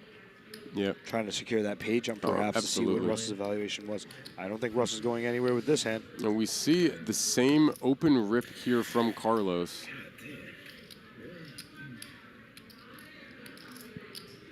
I think it's time. And these are very, very large effective rips from Carlos. And this is into Nick Verd, and I think that some of that may have to do with the aggression we've gotten from Verd playing back and taking out a lot of those options, making him have to call off his stack. And the ICM pressure that's applicable as well. Absolutely. Verd has to fold most of his range a lot of the time. Absolutely. Russ is going to make the call. Russ Dunlevy going to be all in and at risk with a pair of 7s. Waiting for the confirmation that Michael Renna folded with the graphics. But yeah, Russ Dunlevy going to be all in and at risk with a pair of 7s. Carlos making the initial raise with the ace-9, pretty close to a flip. It is. Remember we were talking last night about the bag? Yeah. It is a Wegmans bag. It's a Wegmans bag. Blue one this time as opposed to yellow. Wow. It's a Wegmans bag. Wow, Russ shopping good. Can shop even better now, regardless of what score he ends up taking home. Needing to dodge an ace, a 9, or a whole bunch of straight or flush cards here. Apparently in Europe, we'll let this flip happen ace first. and a 9 on the flop. 7 for sweat. 9 of diamonds on the turn, 1 out available. We see Russ emoting. GG, Russ. Good game though, Russ, man. Great play with him. Dude, literally never. I expect him to have an under. Full confirmation from the table when Russ asked if he ever finds a fold there, confirming that he never does. Congratulations to Russ Dunlevy. Russ Very, looks like a very tower well in this played. Very, very fun guy to have had at our table. Fantastic run for Russ Dunlevy. Going to finish 6th here at the 2026 Borgata Summer Poker Open's main event championship for just shy of $43,000. Not too shabby, sir. Good game. Very well played, Russ. And one final shout out from him to the Disco Biscuits. Disco Biscuits, there you go.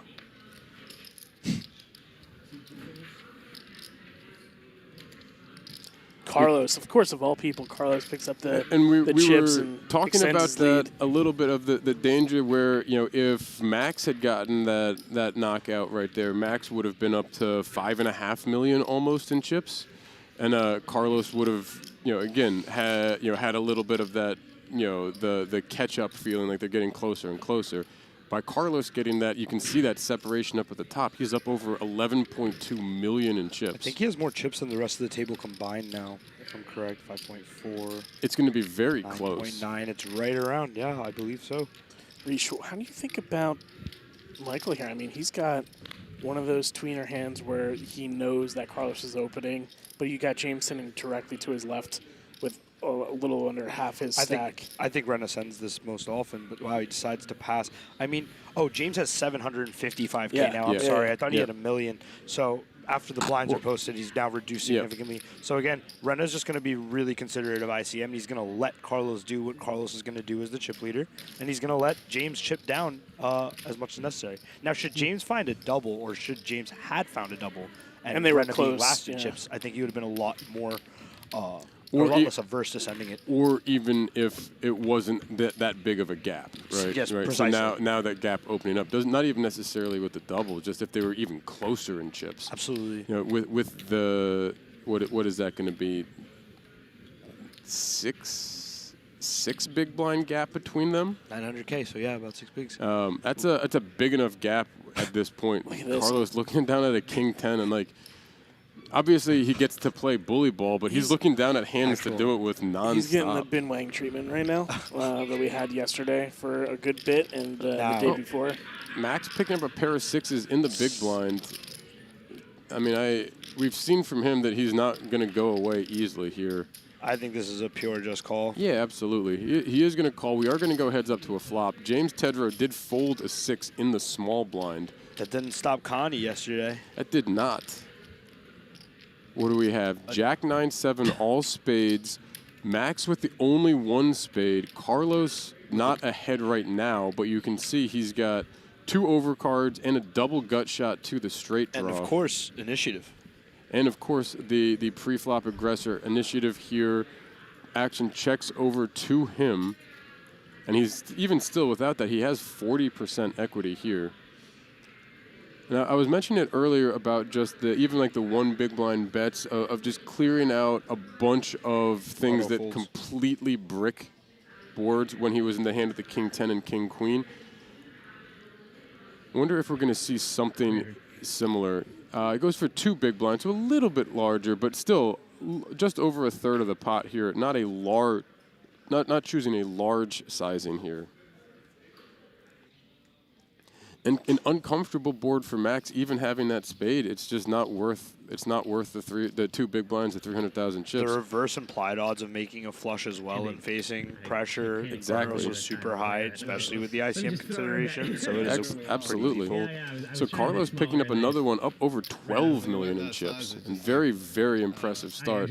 Kind of going back to the ace-jack hand of choosing not to take that spot, even though we saw that he was in dominating position. You know, this is exactly his thinking as to why he may not have, because he can still apply the exact same pressure the exact same way, and he now has more chips than he has had at any point in this tournament. Fold.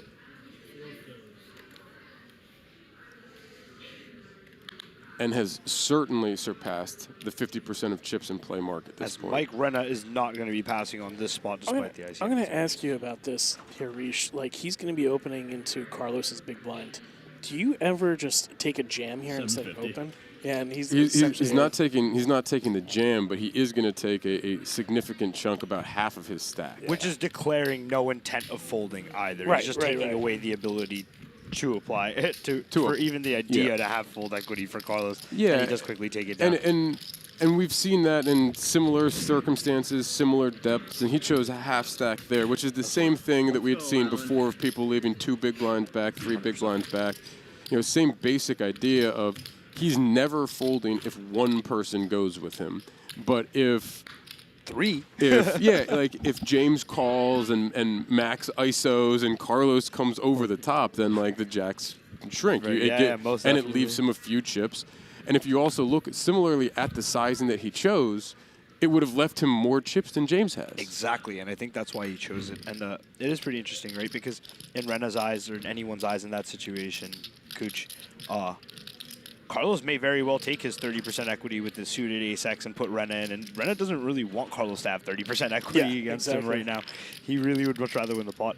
As James decides to take his spot now, sub 5 bigs with the ace-8-0 from the cut.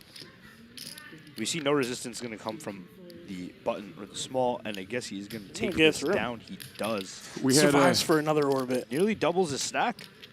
We had a question here. Was that a biscuits reference for the 42K prize? I am not very well familiar with the Disco Biscuits. I have heard of them from friends of mine back in college. I know who they are as a band, or that they existed as a band. I'm not familiar with any of their work. Yesterday, Russ Dunlevy had given us a Biggie quote as his shout out, and today his 2 shout outs were everyone else at the table's shout outs, which I thought was just, it was a funny but a little bit of a cop out, but on brand of being again a positive vibe with the table. And then he immediately recognized and made fun of himself, thinking, "Oh, that's corny" or something. It was very close to that, and said, then also shout out the Disco Biscuits. So that was direct from Russ. Russ is the man. I was watching that dynamic play out. There's going to be a lot of Max going to open his ace-king here, and Carlos looking down at a wheel ace on the button. And we'll see if he chooses to make this a 3-bet here, because this is certainly a type of hand that he could turn into one.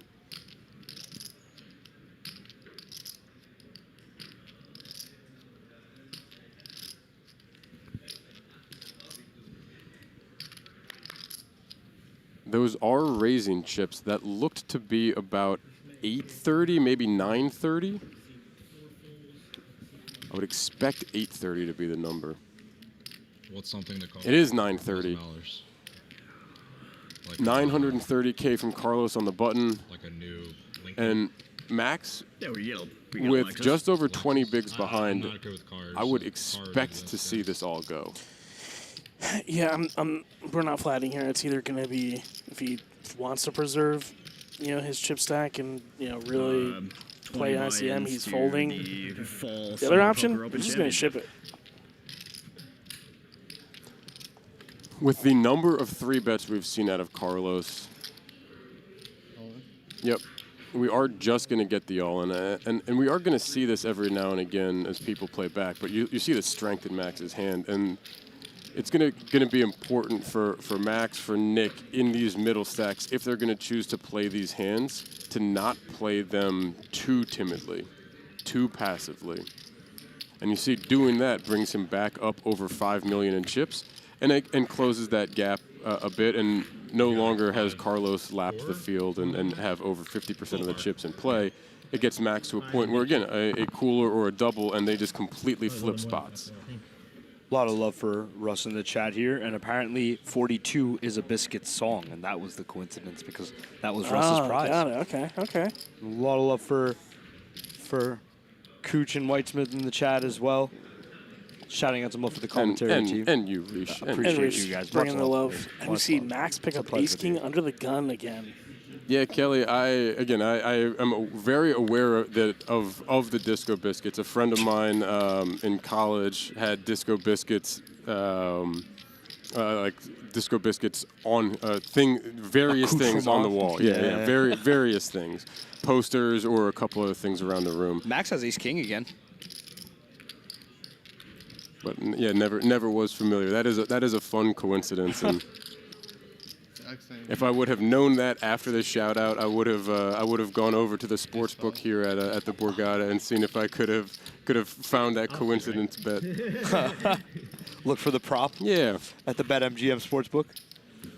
Max picking up another pot here, up over 5.7 million in chips, nearing that 40 big blind mark. With Russ's elimination, everybody has $54,000 locked up. It's a lot of biscuits. We were talking about, Rish, the significant ladders as we're getting lower and lower in the number of players. You had a couple of $100, a couple of $1,000, and now you're getting into some multiple buy-in pay jumps where it's like, all right, that's why you see a lot of these players. Yeah, changing up their become game. Significant. This pay jump was what, 11,200 or so. Yep. Next James one is gonna get to go right now and put this pay jump to the test. And he's gonna get called out of the big blind for sure. Oh, well, we haven't opened excuse me. Never mind. Well, he might end up getting called multi-way then. His jam reopens the pot, so I think Max will fold comfortably, thinking that Carlos can apply pressure and isolate him back out.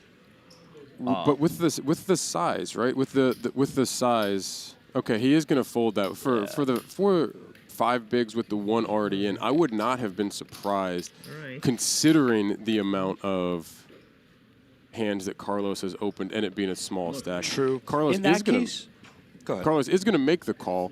We are going to have James all in and at risk, but we can see him dominating Carlos's hand here. Ace Jack of diamonds for James Tedrow. Carlos the Jack 4 of spades. Kind of feel pretty good if you're James here, dominating one of the cards of Carlos. I think Max would have wanted to isolate out the razor, typically. And 7-5 deuce, and there's the deuce that would have hit Max should the ace-2 of clubs come in. Ooh, 6 of clubs on the turn brings in an open-end straight draw, 3, 4, or 8. The deuce on the river will secure the double for James Tedrow, and brings him back up over 1.8 million in chips. You see him jump over Michael Renna in a chip stack here, brings him up to what do we got? 12 big blinds, I think my math is saying. Yeah, 12 James, big blinds for James. James shows a lot of emotion there with the double up. That was that's all we got. sarcasm. Was just a little that was mini. sarcasm. Just like the eyes dart up, like, hey, I had won. You saw a little life behind the eyes. Yeah.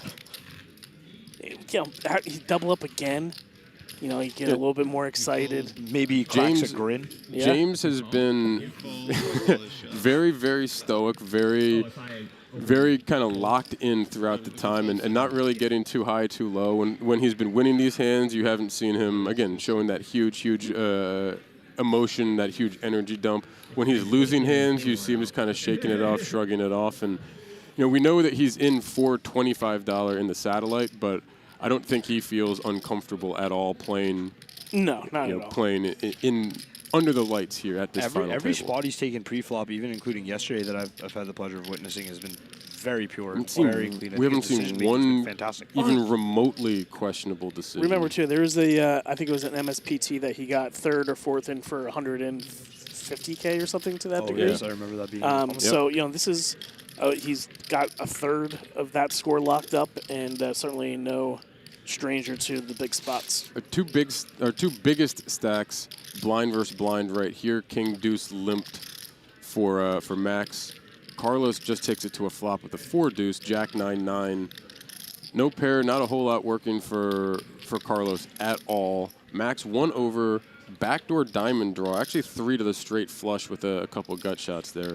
As we note, Carlos decided not to use one of these bottom parts of his range as a bluff candidate because the last time Max limped, Carlos squeezed over that limp. He faced the 3-bet, and he decided to just realize his equity with the hand and play it passively. Again, for the reasons as you stated before, Whitey, he's fine sitting in the position he is. He's fine losing this pot for 3 bigs to Max and continuing on being able to dominate every other stack. 6 of spades in the turn, no change here, and even still, like he just loses the pot to James, and it doesn't really do anything to him. He's going to be playing pretty much the exact same way.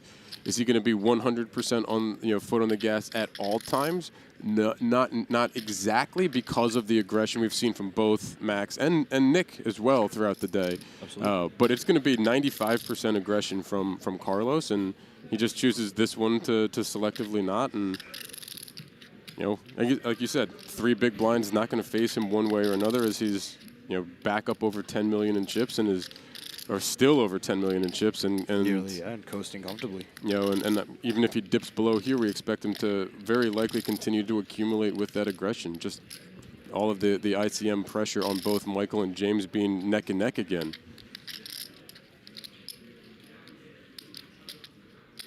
Double zippers right next to each other for the zip up for Carlos here. Double zipper. Interesting. You don't see that. The chest pocket zipper. Yeah, you don't see that a bunch. Interesting design choice. Astute observation. He's going to bluff now, which I like, actually. 1 big blind here. And even if it gets zeroed off, I think it's a fine bluff he is at the sub range. The king is good enough to call here for sure. Most we'll see if he chooses to or not. Yeah, I mean, what does this have to work? Like 1 in 4 times? 1 in 3 times? 150 into 450. You know what I mean? So, yeah, I mean, yeah, he has to win. Like, this bluff has to get through like 25%. Yeah, so not much. It's a fine bluff. Yeah. It's a fine bluff. I would say he would presume that Max is going to make this call. Yep, I would say he would presume Max doesn't have that many ace highs, but if he knew that Max had ace highs in the last situation, so he could. You see, Carlos, I think he said he had the nut low. I think it was the terms that he was. Second nut low, I believe. He was playing the board. Oh, he was. Yeah, it did not matter. All collectively, it did not low. matter. True. Yeah. True. Reel me in. Squeezed Max.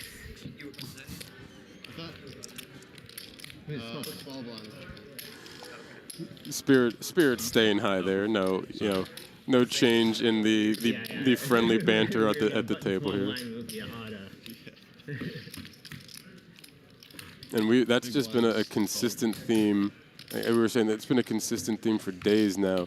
We had we mentioned a couple of times, one about 2-minute moment of the tiniest bit of awkwardness yesterday when Mike Dentale and Russ Dunlevy were going back and forth about him raising his blind. Yeah. And within 2 minutes, Mike was laughing about, it's just in the play and whatnot. And Russ was saying on the side, like, yeah, we were broing it up on the breaks afterwards. Like, there was absolutely zero maliciousness behind any of that. It took a quick pause. I think it quieted the table for about maybe 2-3 minutes or so.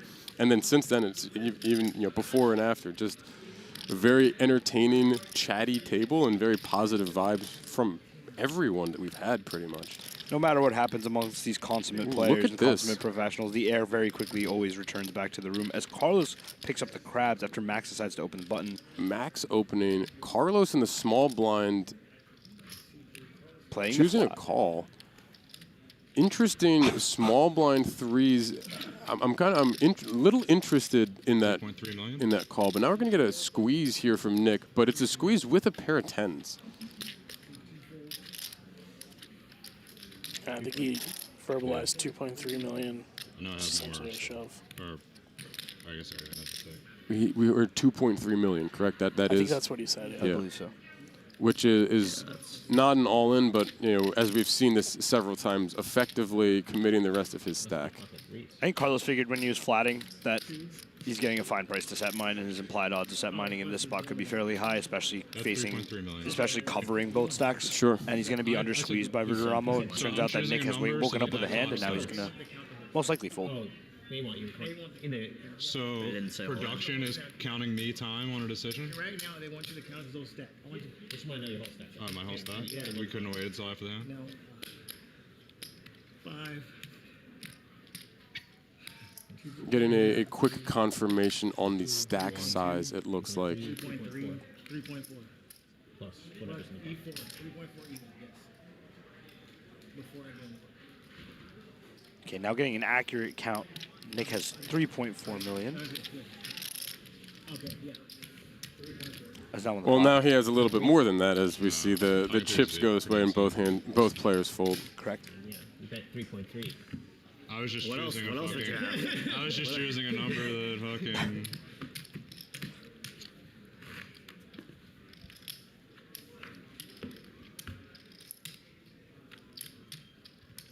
So maybe do we have Nick's stack a little off? No, it's deuces. I believe it's correct now.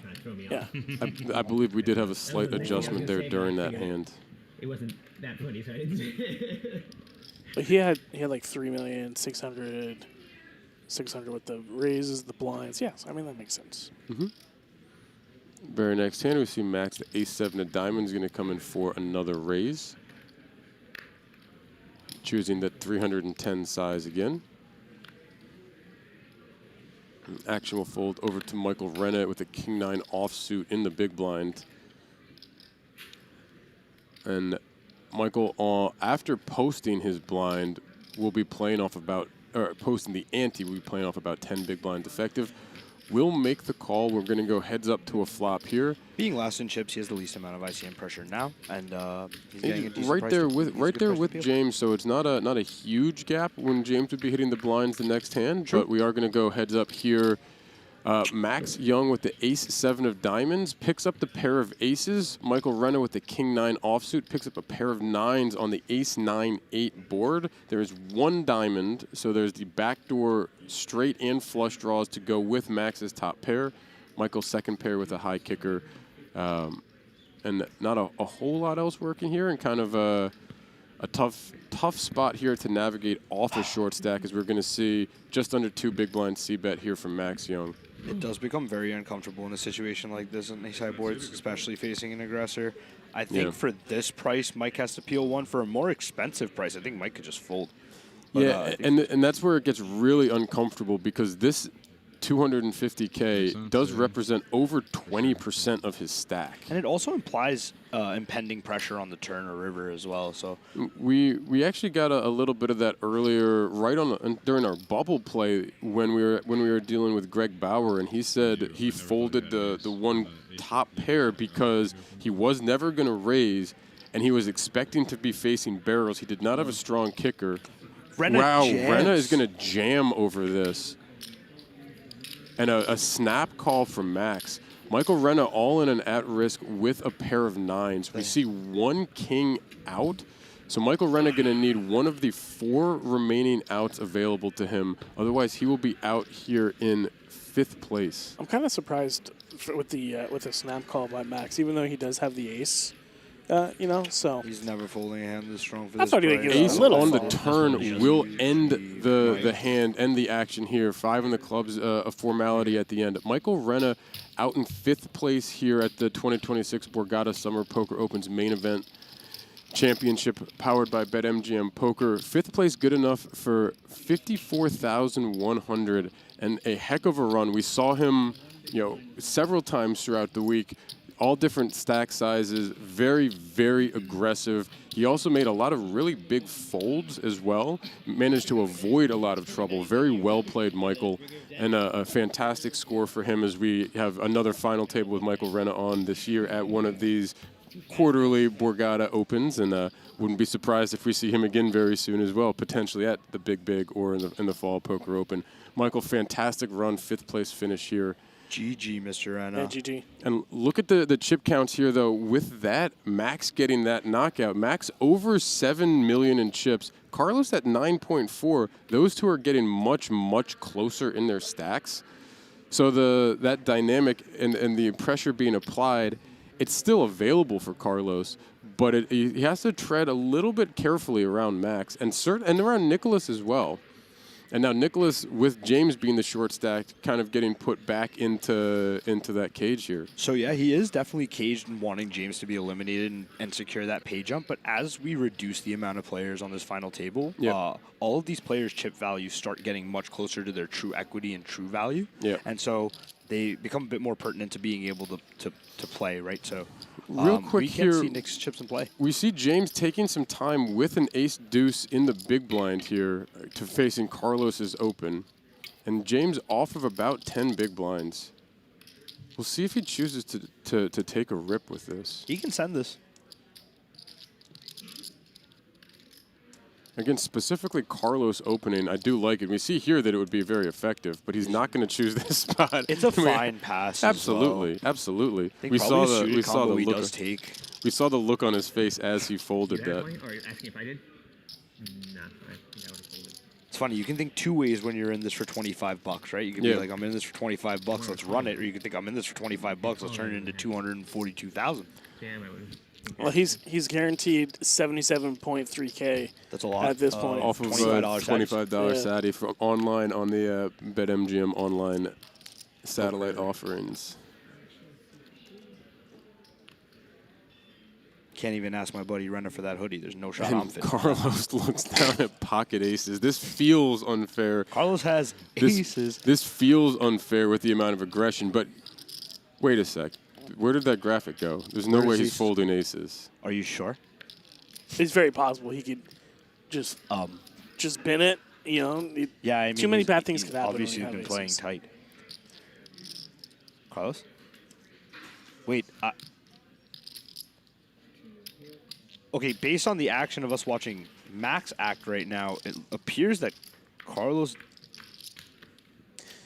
Looks like Carlos likely raised. Max making a call. There they are. His aces have returned. Max defended his big blind. That makes a lot more sense. The hand disappearing just gave us the quick pause there, and yep, they're getting the action corrected here as you see. As Gorilla Gaming pointed out yesterday, they don't misread the cards. They just don't get them or they get them. Yep, exactly. the Queen 2-2 flop here. Max defending the 10-8 of diamonds, 2 hearts on the board. Not a great flop for Max's 10-8. Carlos in a fantastic position here with the overpair and the deuce not likely to interact too often with Max's big blind defense. We do get the c-bet of 1 big blind from Carlos. I am offensive, helping us out in the chat, posting those payouts. Appreciate you, sir.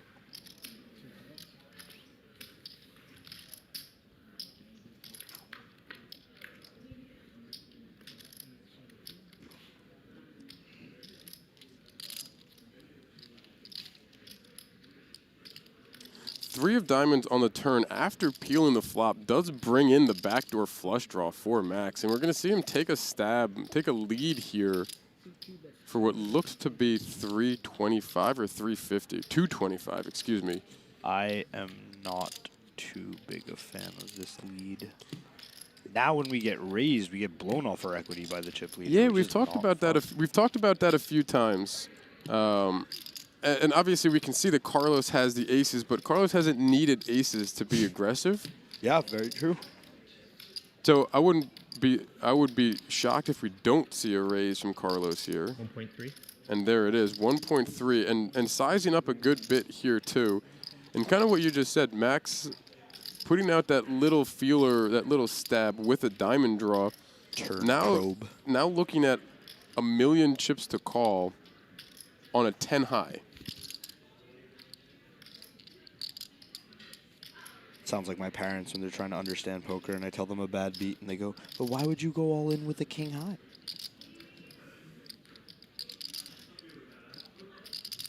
Hi, Mom. Hi, Dad.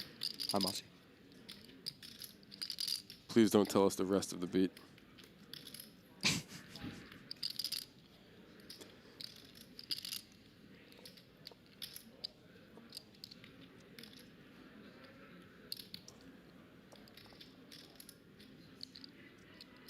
As we see, Max has piles of time chips behind. Yeah, He's definitely been hoarding them. Well, they replenished today for sure. And do they stack from the day before? Like, if I had 3 left from yesterday, do I retain those 3? Or do you know, I've never been so. in that spot, Rish. I couldn't tell you. I have not been on a streamed final table here at the Borgata. I think they got replenished yesterday with the regular final table started with 9. Yeah. And then that's it, like whatever they have. So they bagged their time chips. Because remember, Russ, get to retain Russ didn't have much today. I think he So had they one, maybe bagged 2. they bagged their time chips today then. Yep. Gotcha. Interesting. Do I win your time chips if I knock you out? You do not. No, you do not. Dang. It's not a progressive time chip knockout. I did. Oh, you did use one time. Okay.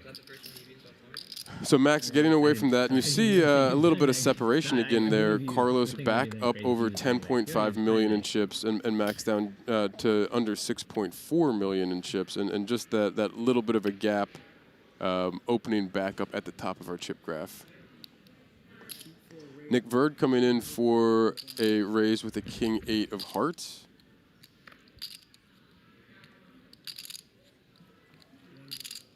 James Tedrow gonna muck his mystery hand here. Fold over to Carlos in the big blind with the king 2 offsuit.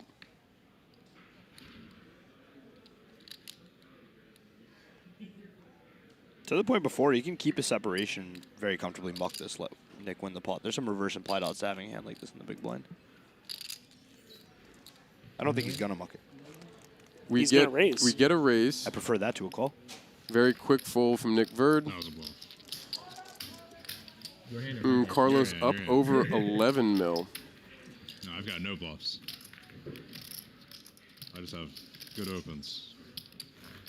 See here, caught a few of these teams throughout the series. James was in the booth this past Friday. Yeah, he was here with the Two Flame with David Kinane. And we've interacted a whole bunch through the online streets. He's done some online streaming himself, little ways in the past. Very knowledgeable, friendly. He is, as we've seen, a little bit more reserved in terms of the table talk, but a very outgoing person when he's in his comfort zone. And yeah, he was in for the final table this past Friday, and we've talked if our schedules line up, getting a chance to connect.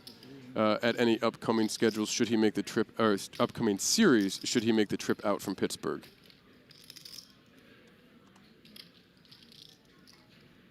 Edgar Rodriguez back in from Boston. This is the 30-minute delay, so this is very close to live. This is the day 4 of the events that we had you in the comments last night. Thanks for joining us again. This is the continuation of the action from last night. We restarted today on the table at about a little after 12 o'clock Eastern. Our stream is on a 30-minute delay, so we started here just after 12:30 Eastern And we'll be continuing throughout the day as we play down to our winner at the 2026 Borgata Summer Poker Open's main event championship.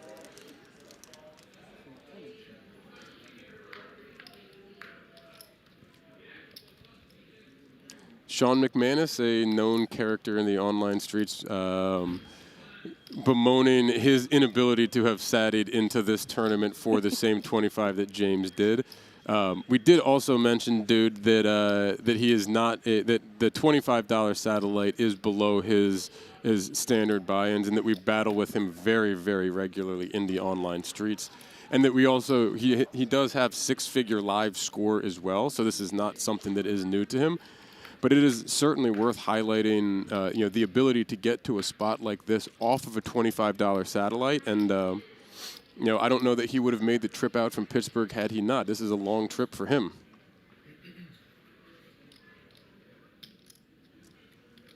Max rivering a king, locking this one up as long as he doesn't fold, which, we saw him call with a king high in a previous hand versus Carlos. Carlos putting out the one big blind. This will be the same line if Carlos decides to bluff again as he took the last time he got called. He ran a bluff and got called. He's taking the exact same line. A little bit more this time. 225 instead of the one big blind, but again, a very similar size. And then he's going to get the snap call. Say from nut low Max. once again. Me again. Yep. Natural 9.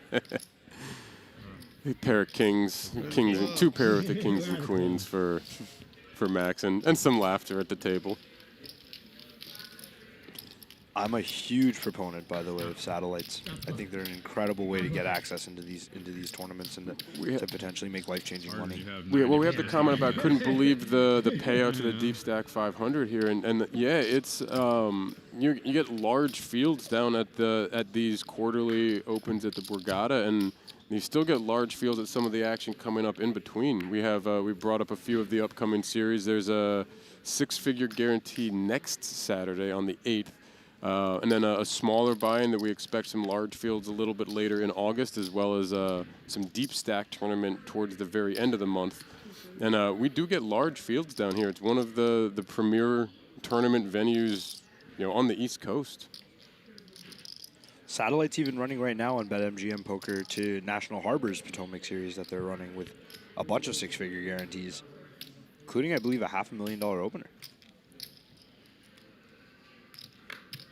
As you see Carlos open the button, as chip leaders should do, with King 7-0. And I believe we're on Nick's action according to the graphic, but we are looking at James currently in the tank, so I presume Nick has passed. James is the big blind. Oh, James. Yeah, exactly. So I believe Nick has passed into small blind, correct? Even though we see his graphic still present? Yeah, I think so. Gotcha.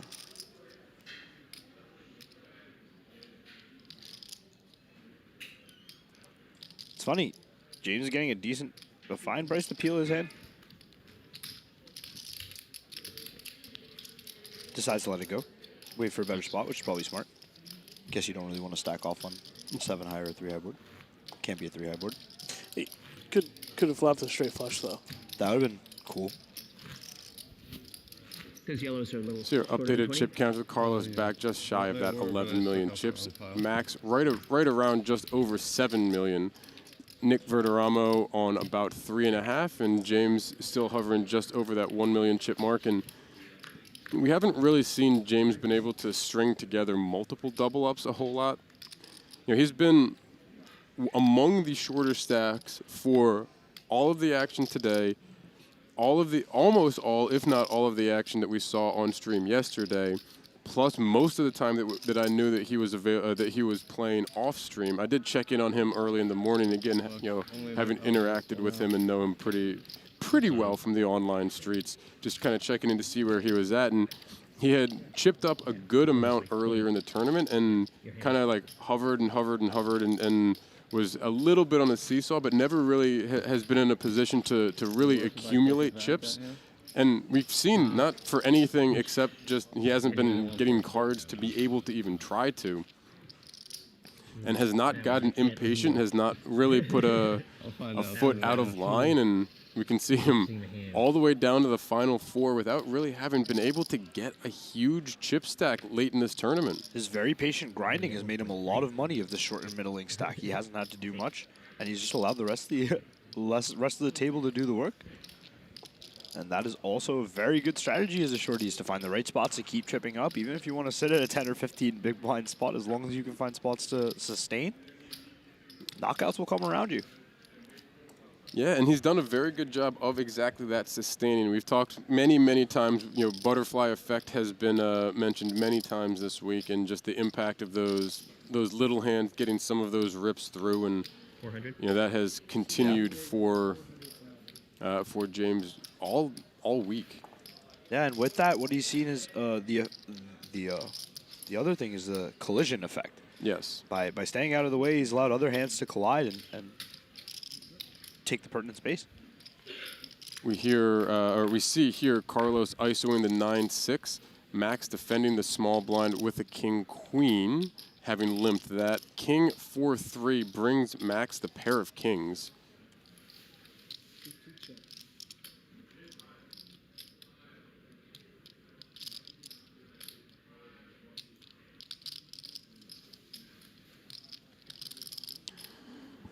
Max checking the option over to Carlos's pre-flop aggression. Carlos coming in for, looks to be 235.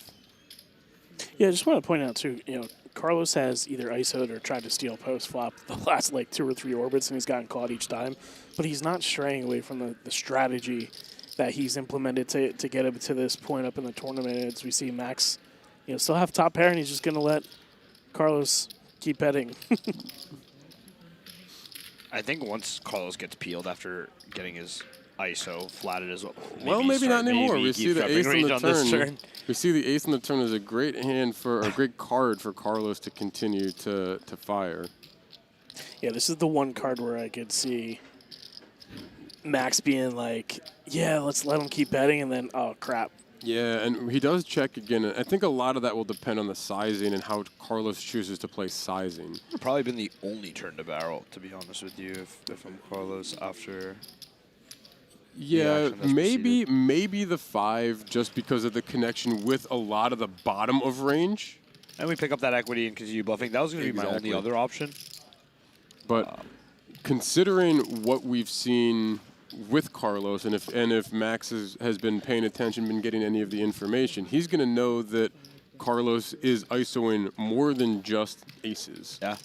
So this certainly does not have to hit Carlos. As we see it, it doesn't in this case. I could be wrong, but if I am bluffing just for pressure application, I actually like big bet from Carlos on this turn. Well, I would normally have said that, except the bluff of the 1.7 pot and him really sizing up will have been very, very visible. And privy. And obviously we're talking on a massive overbet. True. But we are going to get a call there. River Queen. No bluffs happening 2 now. pairs for Max. And Carlos is at the stone bottom of his range.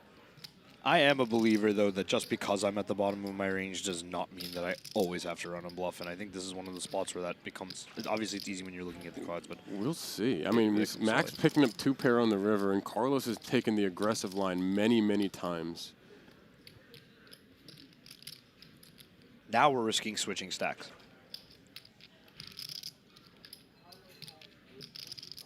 He is going to check it back, give up on the hand, and feel very, very good about that decision as Max flips over the 2 pair. So we are not flipping stacks, but we do see Max chip up all the way to 8.4 million in chips. Carlos down to just shy of 9.7, and much, much closer at the top here. See 15 minutes or so, just under 14 minutes on our clock here. We'll be going on a break at the end of this level. So we have 14 more minutes at our current 100K small blind, 150K big blind, and big blind ante. It looks like our next level is going to go up to 100, 200. So the small blind staying the same, big blind going up. We had the big jump, the last blind increase, and a relatively small jump now this time because the small blind not increasing at all.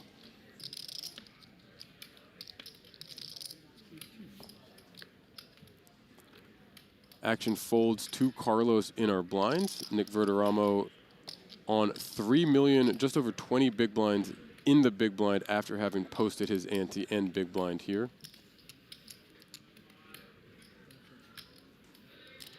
And we are going to get a raise from Carlos, continuing the aggressive lines that we've been seeing all day. Fold. Nick, nothing to really defend there with the Jack Deuce, and Carlos grabs a few of those back and basically right back at that 10 million mark. Round and round we go. And Edgar, love it. Appreciate all the support we've gotten from people throughout the week, throughout the series. These are put on as a combination from the Borgata and BetMGM Poker, and the more interaction that we get, the more viewers that we get, the easier it is for us to continue to bring these streams. As mentioned before, in the big series coming up, the Borgata Fall Poker Open not long after that. If you are here, hit that like button, subscribe to the BetMGM YouTube channel, and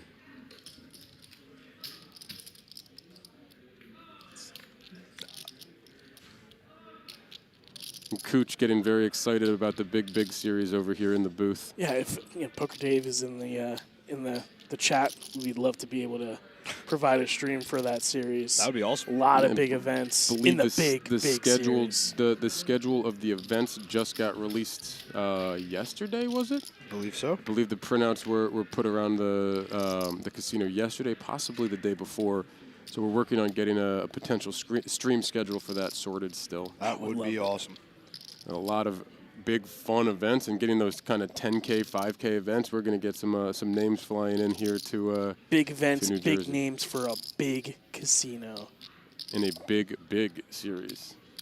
All right, we're going to go back to the hand now. Thank you, James Rish. defended the big blind with 10-9-0 and flop top pair against someone who's very prone to bluffing with his chip lead, Carlos.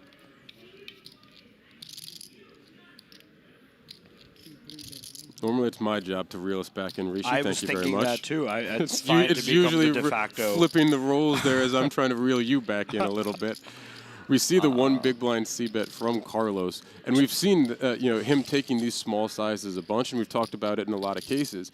You're going to just weed out a lot of bad hands by doing that. If James is defending an ace-5-0, I don't know that James is going to... I think James would have probably piled an ace-5-0 pre. Sure. This time, I think James is going to send in. I think it's pertinent for James to send his chips right now. Yeah, absolutely. He does not want any cards to peel off on the turn. He wants to take his equity right now if they're going to run it. Yeah, and I did miss the stack getting down to the 500K behind for James, but even still, the one big blind, like why you're going to get folds from anything that's not connecting. 100%. So many auto folds. Yep. The suited queen lows, the suited What's king lows. what's an interesting dynamic with that is, especially in the online streets, you'll see that peel and then the lead rip in a lot of cases. The stop and go, as we call it. Yes. Absolutely. In this case, James, not to give away too much information, I don't know that the stop and go is the most consistent, the highest frequency play for James in those spots. Certainly capable of doing that. But we see him getting the check there on the flop and grabbing that extra big blind. I think he knows Carlos' chip leader c-betting range, or c-betting generally to apply pressure, as you said, because he gets so many folds. Yep, no reason not to throw one big blind out there, and if James has no connection to that, and I think it was wise of James to pull out.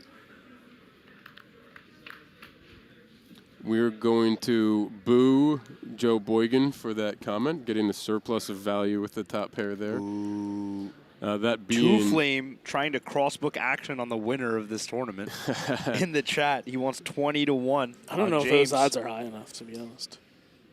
With Boygan's comment, that is giving up. Well, giving up. We've discussed James's online handle previously, which is surplus value. Carlos and Max battling again. Max again out-flopping Carlos. Flop, check, check. I presume now Max will again check this turn, and Carlos will bet range on this turn.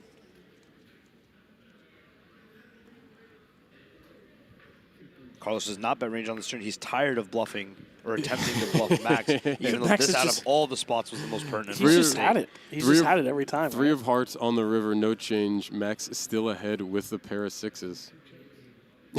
Does he do? No, he doesn't. No, he does. The king high does give him showdown value, though. We will say. Yeah. Much different circumstance here with the king high versus the high, playing the board. 6 high. Yeah.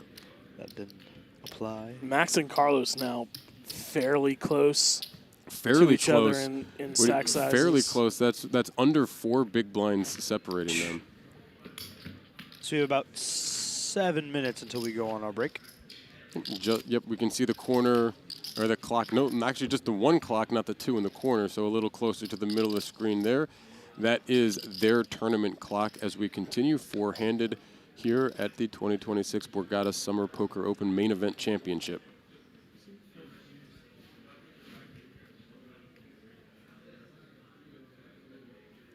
Looks like David might have gotten a little action in the chat on James. No way. Two Flames been in the booth with you, Cooch, and with James and Reach. Did you hop in the booth with them at all? I was in the booth with Two Flame last series. In the spring, but not here in the summer. That's correct. Yeah. Yes. I had the pleasure of being in the booth with him for a couple of events. Yeah, he started jumping in. I think it was in January that Cooch and Two Flame started jumping in the booth and. Yeah, of course, Cooch, Soheb, and I got very well introduced, as well as I got introduced to you, Whitey, back in the days of yore. That was an interesting one. I can't, if James gets a button jam through. Yeah, I mean we're fairly close to the players here, so we want to be respectful and quiet as possible. In the Winter Poker Open, we're very far separated from the players, so we could get out of line quite a bit. We had Gags in the booth for one of those as well. Shout out to Gags, and good luck coming up in the next couple of days as he prepares for his main event final table of the World Series of Poker. Yeah, BetMGM ambassador Gags. I mean, what a great guy and a great story too. Like he used to be a teacher, right, and turned to full-time professional, and is now poised to play at the final table of the World Series of Poker main event with a chance at $10 million. And for the many people that have met and grown to know Gags over the years, he is also capable of being a very loud human being. And the two of us in a room together was loud. It was loud. But that was in January when we were separated, and it was not impacting anyone except people who were back in the guts of the isolation booth was significantly more needed to be isolated. Indeed. As Max finds the open with the 9-8-0, Verderamo on the big blind with the King 3 suited, and he is going to peel. It is not lost on Nicholas, mind you, that James is currently the short stack with just under 14 bigs. 6-4-4 flop. He's looking for very specific hands and textures in order to continue. This is not going to be one of them.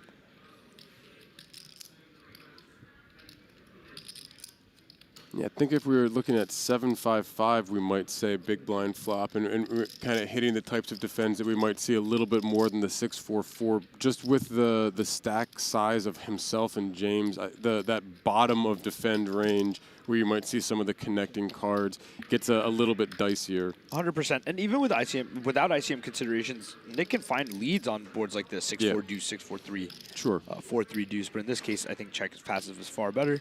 Max is probably going to stab this turn now with range as Carlos. Yeah, as I guess Carlos would do last time. But Ace of Hearts on the turn, absolutely. Yeah, we'll see if your record gets a little bit better here, Reach. Yeah, let's see. You've been consistent with how we've done in the box, and we collectively. That's not a knock on you. We do get the bet out of Max, and you go. Bring the percentages back up, Max. Into the chip lead. Look at that, 9.2, almost 9.3 million in chips, and just sneaks in front of Carlos here, four-handed. Up at the top of our chip graph. Listen, if you're batting 300 in baseball, you're nearly a Hall of Famer. Yes, and if you're shooting 30% from the free throw line, you're not anywhere near the G League. I never thought we would get a G League reference at the final table here, but here we are with Whitey, and I don't want it. Just double count, just to make sure, but pretty sure. Ooh. Look at this. Max picking up King 9 of diamonds. We look ahead, and Carlos picking up big slick on the button. So it looks like we'll probably get an open from Max. Now I'm curious to see what the blinds have to see if there would have been further collision had there not been an open and 3-bet configuration, which is about to exist. And also to note, now Max has the higher chip stack than Carlos. Oh, so Max covers now? Yeah, not by much. That's why Carlos plays the flat, and he also wants to be under-repped, I guess. Interesting. James Tedrow, the Queen 10 of spades in the big blind, strong enough to come along here. Strong enough to come along here and potentially bring us three-way to a flop. He's definitely suspect. He's aware of the ICM implications, but he's definitely suspect of that flat from Carlos on the button as well. That is a call from James, so we will go 3-way to a flop here. Shame on Nick for not making this a family pot. Queen in the window. King in the Queen door. 9, 2 pair for Max, top for Carlos, second pair and a gut shot for James with 3 to a royal flush. Well, we know what card we're rooting for on the turn, right, boys? Yes, Jack of spades? Ace or Jack of spades work, but yeah. Well, for those of us who know James, and no disrespect to anyone else, I'm rooting for James, so I'd be rooting for the Jack of spades. It is. 400K from Max. Going to be a flat here from Carlos on the button. The price is and going to start getting uncomfortable for James. Ugly spot for James there. And you see the kind of sigh and look over at the chips, and that almost looked like a head nod right there. I think he actually just folds. He can. I think off of his stack depth, that fold is probably going to be the wise decision Even here. slightly more chips than he can peel, but at this depth, it's just really tough. Not a lot of turns to improve with. Not a lot of turns. Even if we turn backdoor spades, we're often being asked for the rest of our chips. Very as well. disciplined from James Tedrow right Look at there. that. Our record is getting better. And the Jack of diamonds on the turn would have given him the straight. Oh man. Oh man, James. We're sorry, James. Get a look. Oh, we can see him in the corner. It's like he doesn't even want to look at the board. Not showing a whole lot of emotion though. Can't. Max going to check it's a his very bad turn pair. for Max's hand as well. It's not a great turn for either of them. Yeah. I think it's good for Carlos in the sense that now we know he's going to fade having to put more chips in this pot for the most part. Wow. Whereas he could have... Or he could turn an ace-king into a bluff here. It's tough having that draw back up to the ace-high flush and also blocking the hearts there with the king of hearts. He does so he is going to just passive check. Line. Because he certainly could be ahead of a lot of hands. You know, your ace queens of the world, 4 clubs on the river. Would not be surprised to see this go check, but I also wouldn't be surprised if Carlos or looks like Max taking a stab here decides to take this river stab. And that's going to be 7 or 800K. 800K into the 1.9 million chip pot here. A little over 40%. Under. A little over. 800 into 1.9 is a little over 40%. Yep. Quick maths. Quick maths. Sorry, Dad.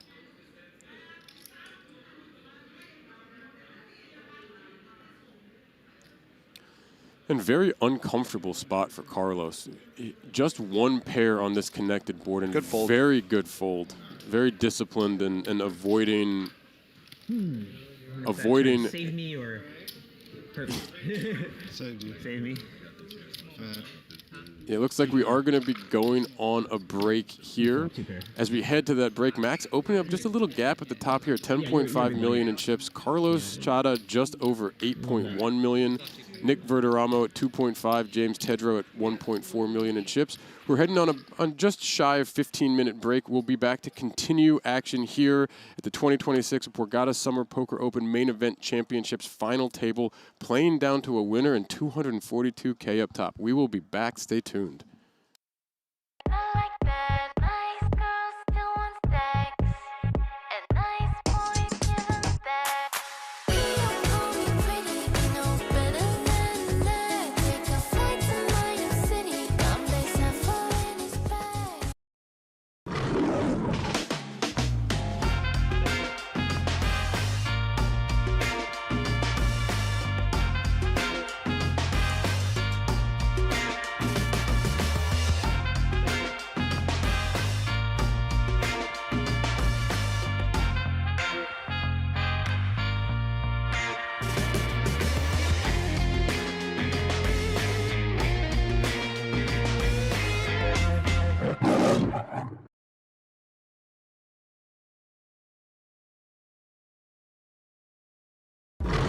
Legendary. It's seeing your 3rd Vegas sunrise in a row. Proving you're right, or giving it to your friend who's always wrong. Meeting your hero? What's up, fellas? Legendary. Or meeting someone else's hero. Hitting a jackpot from your subway seat. Or how about this? Front row seats. A story you'll tell for the rest of your lives. Or a secret spot that you'll tell everyone about tomorrow. Whatever makes it legendary for you, it can all happen here. BetMGM. Make it legendary.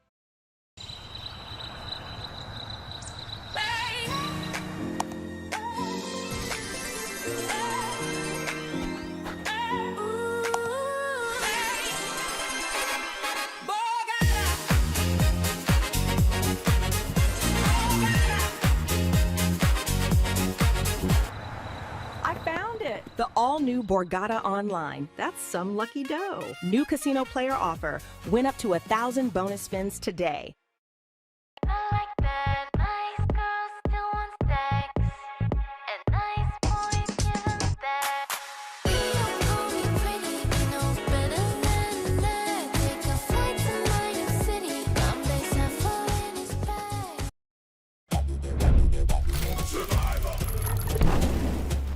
Challenge. Play Survivor Triple Challenge, only on BetMGM. Your favorite show, now available on your favorite casino app. The tribe has spoken. Want to form an alliance?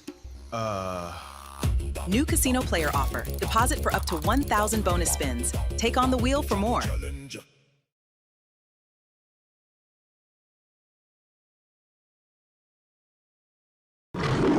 BetMGM is where you leave ordinary for something a little more interesting. With your favorite games, like The Price is Right and Rake and Bacon. Or in the center of it all with live dealer classics, because interesting leads to exciting, which opens the door to extraordinary. Make it Vegas almost anywhere. BetMGM Casino. Make it legendary.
Legendary. It's seeing your third Vegas sunrise in a row.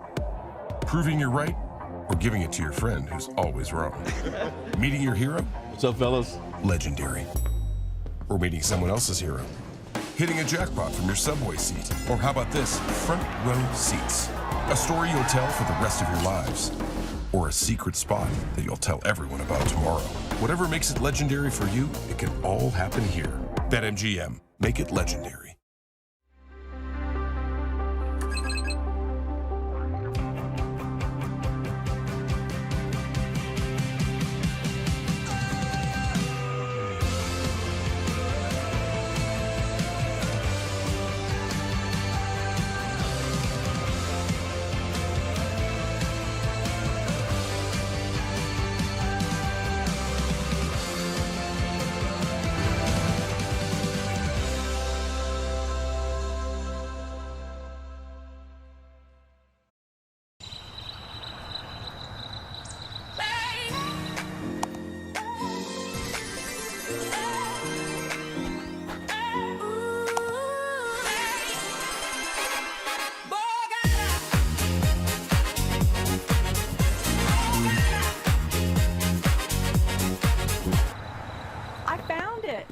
all-new Borgata Online. That's some lucky dough. New casino player offer. Win up to 1,000 bonus spins today.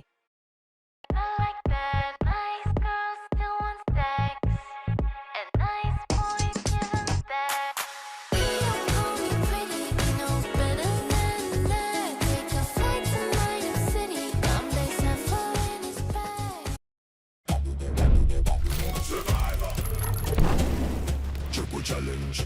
Play Survivor Triple Challenge, only on BetMGM. Your favorite show, now available on your favorite casino app. The tribe has spoken. Want to form an alliance? New casino player offer. Deposit for up to 1,000 bonus spins. Take on the wheel for more.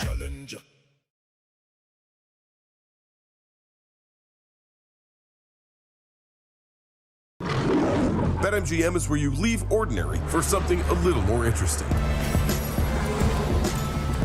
With your favorite games, like The Price is Right and Rake and Bacon.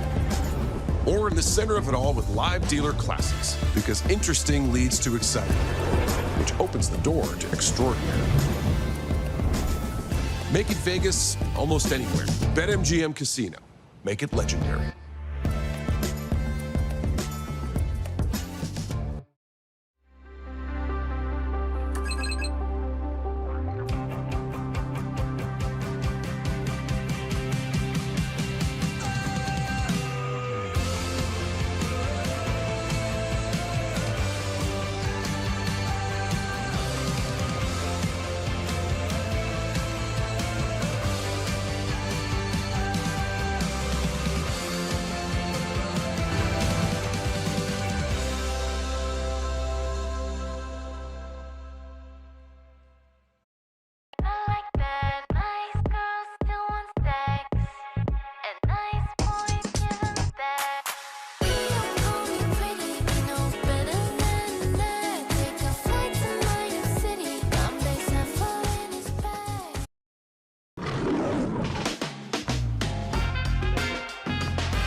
Legendary.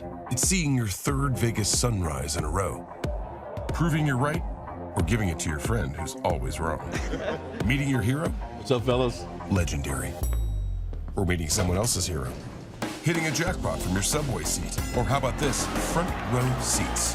A story you'll tell for the rest of your lives. Or a secret spot that you'll tell everyone about tomorrow. Whatever makes it legendary for you, it can all happen here. BetMGM. Make it legendary.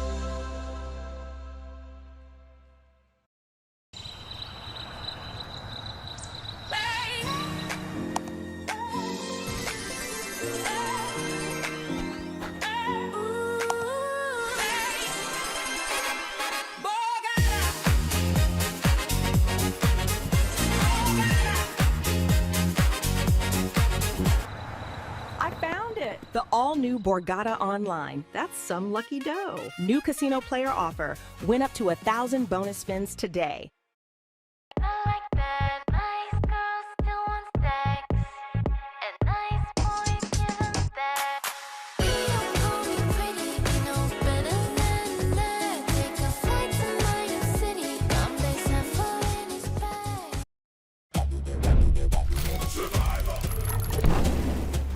Challenge. Play Survivor Triple Challenge, only on BetMGM. Your favorite show, now available on your favorite casino app. The tribe has spoken. Want to form an alliance? New casino player offer. Deposit for up to 1,000 bonus spins. Take on the wheel for more.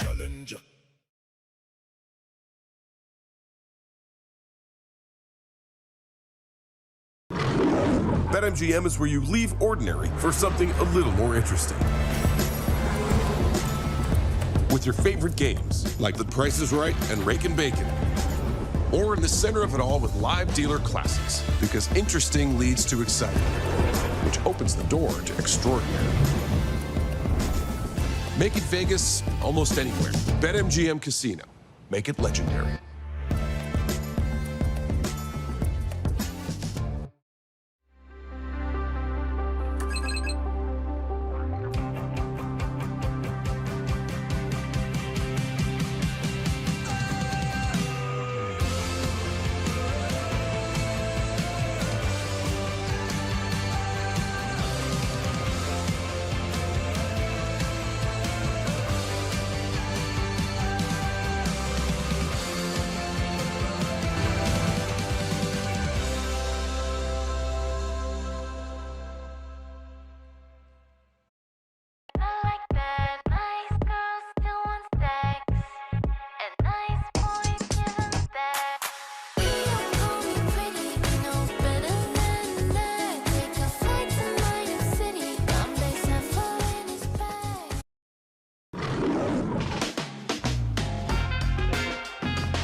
Hello and welcome back to final table action here at the 2026 Borgata Summer Poker Open Main Event Championship. You see we're on day 4 of this event. We started with 565 entrants. We're down to our final 4. Max Young, our current chip leader, on 53 big blinds. Carlos Chadha, 41 big blinds. Nicholas Verderamo on 12, and our short stack coming back from break, James Tedrow, will be on 7 big blinds as we return to level 30 of our event. 100,000, 200,000 small blind, big blind with a 200,000 chip big blind ante as well. 1 hour level as we return to action here, playing down to a winner at the Borgata Casino Hotel and Spa in Atlantic City, New Jersey. I'm Matt McNeil, joined by Nick Amakuchi and Rishi Mehta as we continue action here, playing down to a winner and a $242,000 first place prize. Not a bad, payday for whoever wins the event. Of course, the other participants as well for a Friday in the summer after 4 days. I mean, 77 grand already locked up off of a $2,700 buy-in, or in James's case, a $25 step satellite into this tournament. Hopefully Yo Dude's not in the chat to give you some crap for mentioning James has his decided to send blind versus blind his 10-9-0 for about 7, for exactly 7. He is going to get called very quickly here by Max with the ace-5. James Tedrow, our first hand back off break, will be all in and at risk. Max Young making the call, and on the break got a chance to see Max's wife in the casino here. Max's wife on the rail, Lauren. Hello to you, and very supportive of Max in his poker endeavors, and great to see family coming out here and getting a chance to see their loved ones playing for quite a bit of money. 10 on the flop for James is going to bring him to the lead. He needs to dodge any ace here. Now with the 3 of diamonds on the turn, an ace or a deuce. Oh, and the 2 on the river is going to do it. A wheel straight for Max Young. We see the first show of emotion from him as James Tedrow is eliminated in 4th place. Played a brilliant game. Very, very well played, James. James came in short today. He's been a relatively shorter or middling stack for much of the time. Never really had a chance to accumulate chips over the last day or two, and has just stuck around, all the way up to a 4th place finish here for $77,345. Fantastic job, James. GG, sir. Good game to him. Safe travels back to Pittsburgh, and hopefully he takes the weekend off and we don't see him playing on Sunday. But knowing him, I think he'll be in the streets. When does the series start? With a little bit more aggression. Next week. So the series Rishi's mentioning is the BetMGM Poker's Online Club Championships. And I was joking with James a little bit earlier, what's going to change. He's like, I might fire just a little bit more in that club's championship. So if you're keeping an eye out in the upcoming online action, Surplus Value is coming off quite the nice live score, and we saw a lot of very, very strong, solid play. We are going to continue action immediately 3-handed here. We see Max Young pick up ace-4 in the small blind and raising the very next hand. Carlos Chadha in the big blind picks up a pair of 5s. Going to just call. I like it. King 6-3, 2 clubs. Max with the 4 of clubs, Carlos with the 5 of clubs to give them both backdoor flush draws. The pair of 5s still good for Carlos. Ace high for Max is going to continue to bet here from his small blind. Backdoor straight draw and what you can consider to be a dead backdoor flush draw, but and still our pair, I think we can peel one pretty comfortably in this situation and evaluate a turn. I don't think we have to fold to 1 bet, especially blind versus blind. And we see that, especially at 300K sizing as well. Yeah, 1.5 bigs. I think it's a good size to peel. See a turn. 7 of diamonds on the turn gives both of them gut shot straight draws. We see that Max needs an ace or the 1 remaining 5.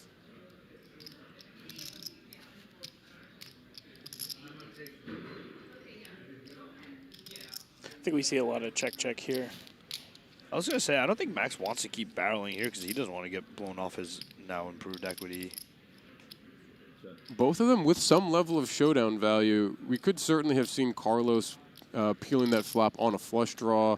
We certainly could have been, seeing him, I guess, maybe also with in ace deuce, ace 5 type of hand as well.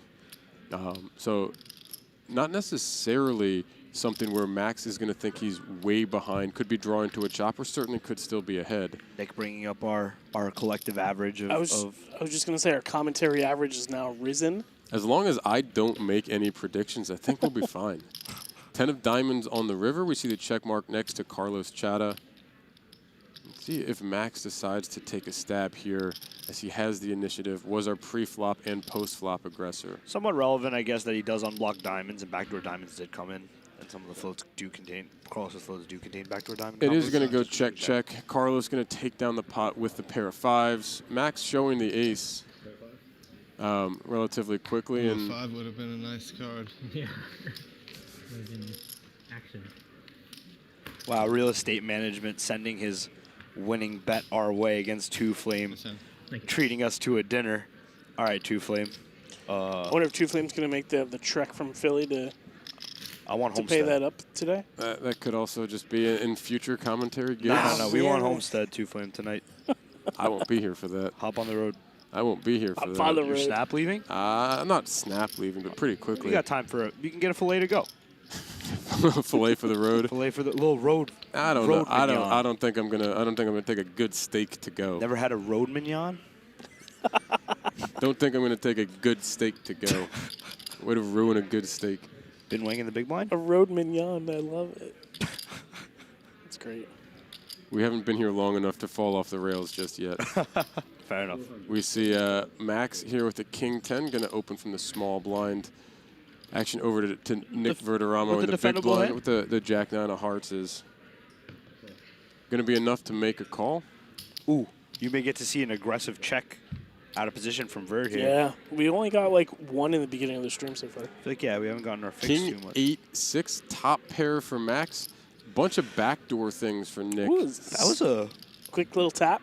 Little taparoo.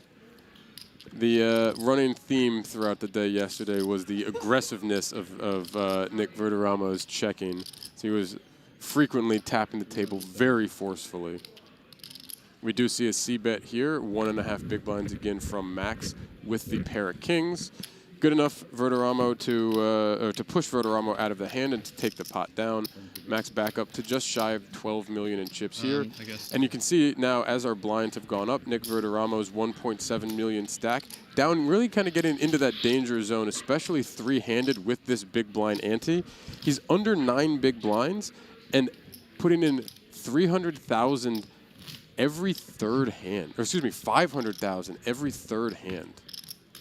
Dude, putting in about a third of his stack every 3 hands. Yeah, he'll be firing it in there, I'm sure. Yeah, there's no ICM implications for him anymore. None at all. He's going to want to chip up as much as possible, as quickly as possible to avoid those. We see those Carlos on the button with a 10-9. This feels like a go. And Nick Verderamo looking down at Jack-10 suited off of that 9 big blinds could very easily see this get put into the middle. This feels like a go.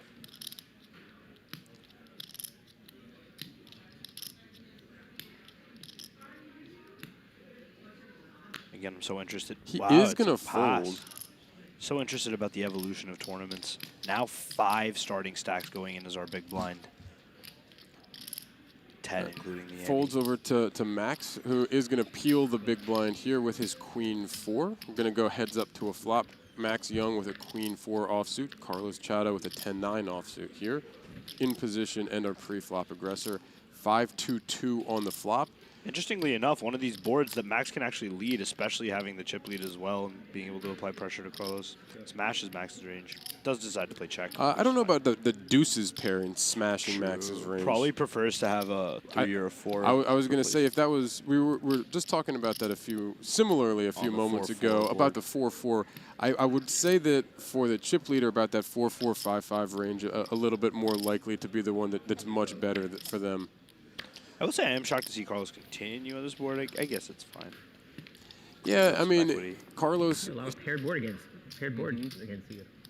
Taking aggressive lines and consistently and keeping with that aggression. Like, certainly he has to be careful of Max's chip stack, but they're deep enough that it's going to take a lot for that many chips to get in the middle. True. So he can continue to be aggressive in the small stacks. It's not really going to hurt him that much if Max does play back at him. I do also think there's a collective sentiment between Max and Carlos right now where they're both honestly waiting for Verderamo either to bust or double. As we're saying that, what they're playing for, we mentioned the $242,000. You see both the BetMGM Poker and the Borgata Casino Hotel and Spa trophies in the background there.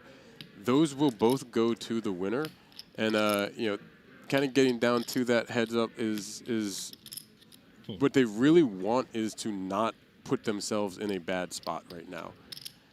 What they're like you said, what they're really going to be looking for is trying to get Nick's stack out and then be able to battle from a pretty deep heads up stack now. Now Nick obviously has things to say about that. Nick looking to get a double, and any double for Nick, it gets him to a very, very healthy spot, and 2 doubles would basically put him right back at the top of the chip count himself. We've seen that type of occurrence many times throughout the week, as some of our short stacks have chipped way back up, including Max Young, who was down actually very, very early in day 3 yesterday. Anything can happen. We see our blinds to a flop here. Ace-10 of diamonds for Max, 10 deuce of spades for Carlos. Max, I believe, with pre-flop aggression as we see to 3 big blinds. Carlos making that call, and Max putting in just under 2 here on the flop of the Queen 8-7. Carlos with some backdoor straight draw, backdoor flush draw possibilities. Yeah, and this is a really good board for the big blind defend against ISOs, but he does not choose to continue here.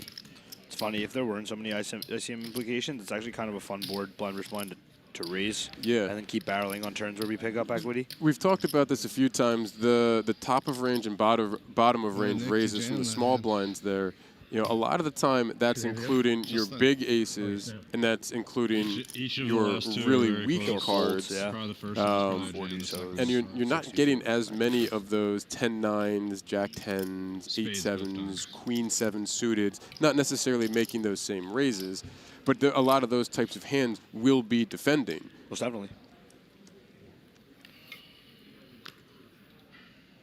The interesting things about hands like that are, with the 10 deuce of spades, any turn where we pick up equity, if we're Carlos, requires us to put more chips in the pot to see a river.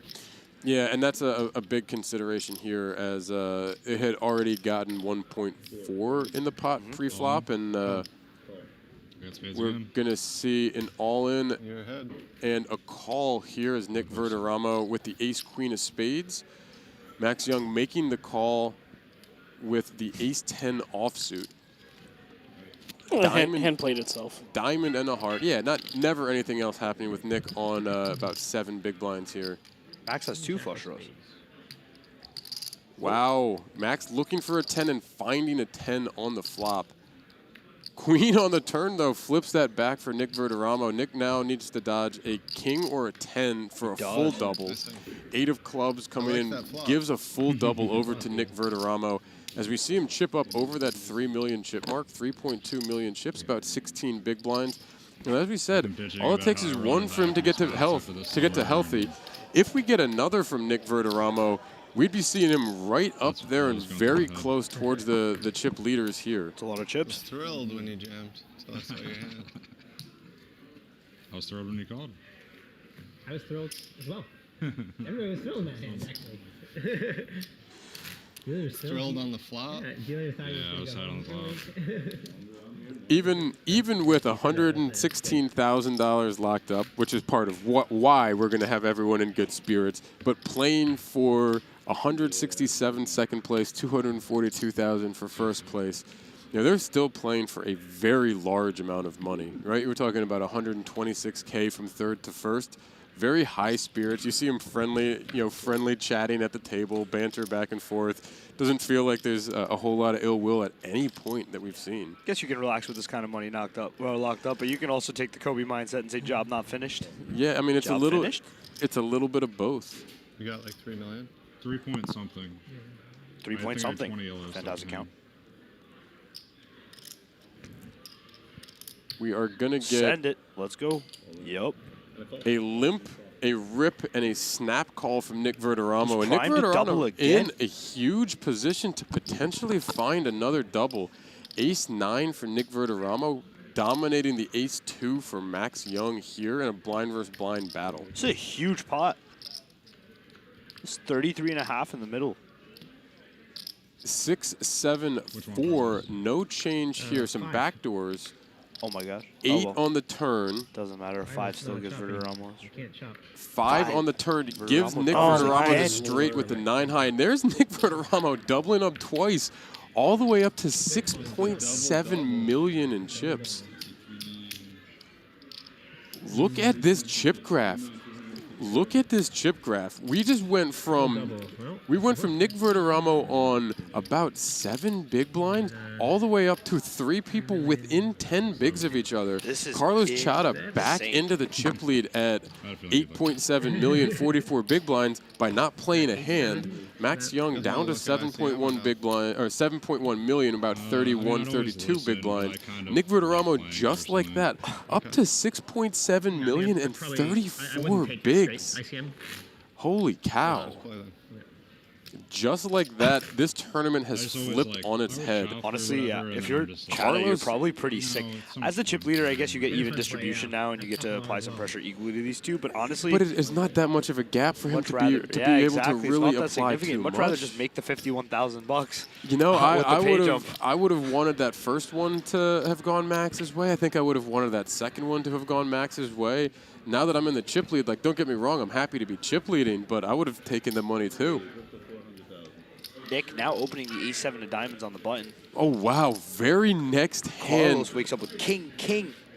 We were with 34 big blinds deep. Let's see how Carlos chooses to play this. How does he do it? How does he find the kings? 3-bet not all in? We're going, I mean, it's way too big for a rip, you would think. 1.2 million? That seems a little a little closer. 1.3 million. 1.3 million in chips here from Carlos Chadha. Nick Verderamo on a run-up here, looking down at a suited ace against a big-time aggressor. I wonder how much their past dynamic plays an effect into Nick's mind right now. We've seen like the King Deuce 3-bets. We've seen a lot of 3-bets out of Carlos, and what a time to pick up an absolute premium. Wow. As soon as he goes into the chip lead, thinking this guy may be putting on a move now that he has the chips. Time back in the middle.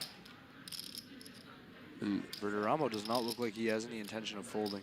Now Nick Verderamo looking down and looking very, I don't quite know the word I'm looking for, looking very intense in his gaze at the chips in the table. I love the shot within his sunglasses. Glasses. You can see the stacks and the cards. That's a good close-up shot.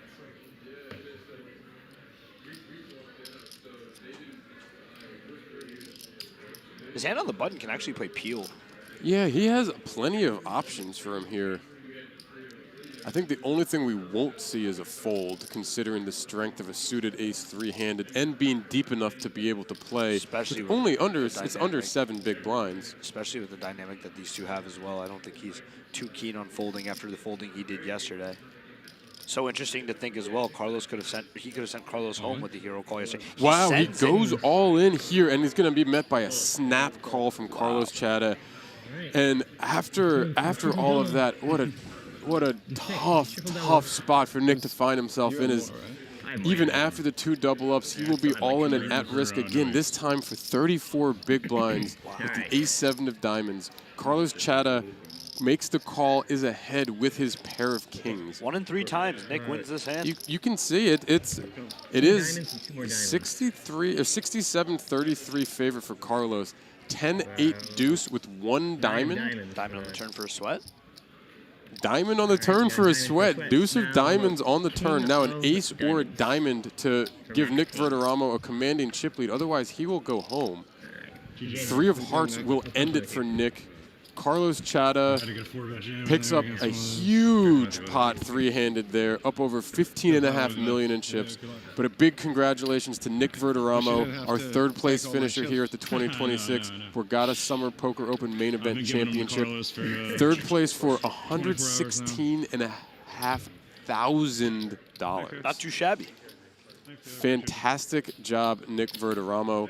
And I believe we are going to continue pretty quickly into heads-up action as we see Nick step away from the table.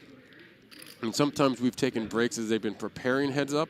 Our players have a little bit of separation here, but it looks like we may be just doing a very quick rearrangement for production purposes. And we are going to head very quickly into our heads-up battle here, as Carlos Chadha is going to enter that heads-up battle with 15.5 million chips. That's a lot of chips. 77 big blinds, something along those lines.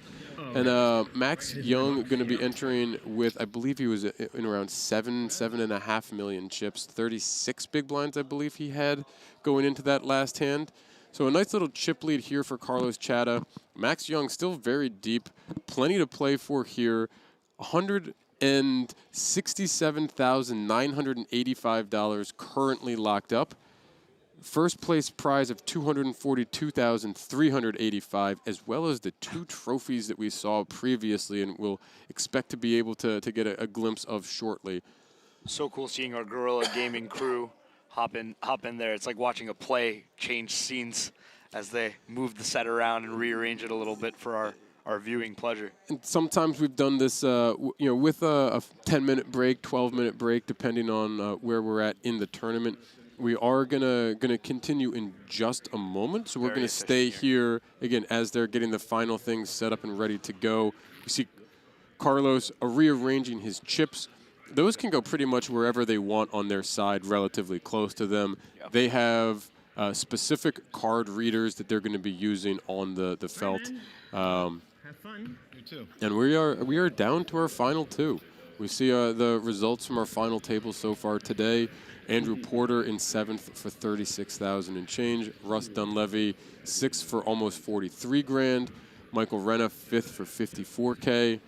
James Tedrow, our last qualifier from Online Satellites on BetMGM's online platform, got 4th for 77,300 and change. Oh. And as we just saw, Nick Verderamo, our third place finisher, $116,500. Refreshing statement from Carlos to Max instead of the classic good luck. He said, all right, man, have fun. There you go. Very refreshing. We see here first hand of heads up and two very solid hands. Max looking down at ace king of spades. Carlos Chadha picking up queen 9 of clubs. Looks like we're going to limp at that 100-200. Max going with an ISO here up to 625. Our big blind is going to be, again, the big blind ante with the 200K. So a big blind is basically a 400K commitment. Shout out to us in the booth from Agnes. Thank you so much. And a shout out to our wonderful and incredible Kelly DeCellis as well. And Carlos going to make the call there, 425 to go for him. 10-4-2, 2 spades for Max. Queen high for Carlos, no backdoor clubs, but does have backdoor straight possibilities. Max with the nut flush draw and pre-flop aggression is going to continue here. 350K into the 1.45 million pot. Should mark an end to this hand.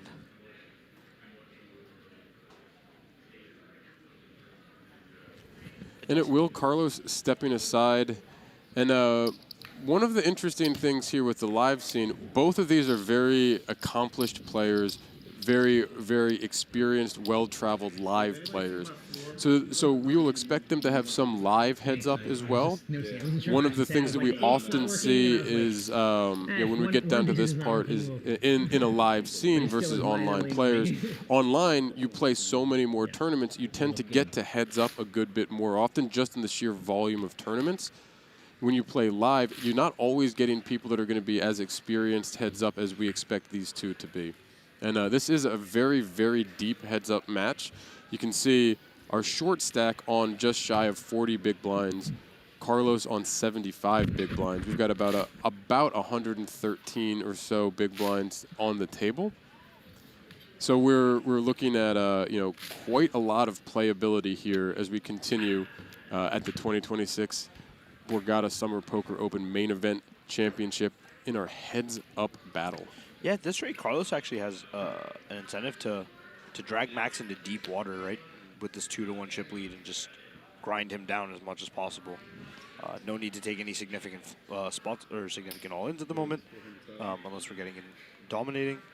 Kind of just trying to chip Max down. We have Max coming in for the raise with the queen 9. We saw Carlos limp the suited queen 9. Max going to come in for the raise off-suited here on the button. Carlos defending the 8-7 suited. And one of the, again, as mentioned, the big blind and big blind ante very, very much impacts how much somebody has in the pot. The big blind going to have to defend a huge amount because they're already putting 400K in before the cards are dealt. 5-4 deuce on the flop, and Carlos going to take a lead here with his 2 overs and a gut shot. There we go. And curry in the pot. when we had multiple people at the table, we wouldn't necessarily say that this is going to be a big blind board too often, especially as we got deeper into the tournament. But heads up, because of the amount of chips the big blind is putting in, they're going to be defending a lot of those really weak, what you might consider to be trash hands. So that board then very much absolutely becomes a big blind board. And we see Carlos taking that lead and taking down the chips right there. Nice little semi-bluff as well with that gutter to the Absolutely. nuts. Still has some of that equity. And these are the aforementioned trophies that our winner will take home. On the left, the BetMGM Poker Trophy, and on the right, the Borgata Casino Hotel and Spa Trophy as well. I was going to ask if you ever saw 2 players split the trophies, and then I remembered at the Aria Poker Classic just this past summer we watched Brown Josh Mammon and his second place finisher just chop the trophies up. We have seen some trophy splits before deep in these final table runs. Share the hardware.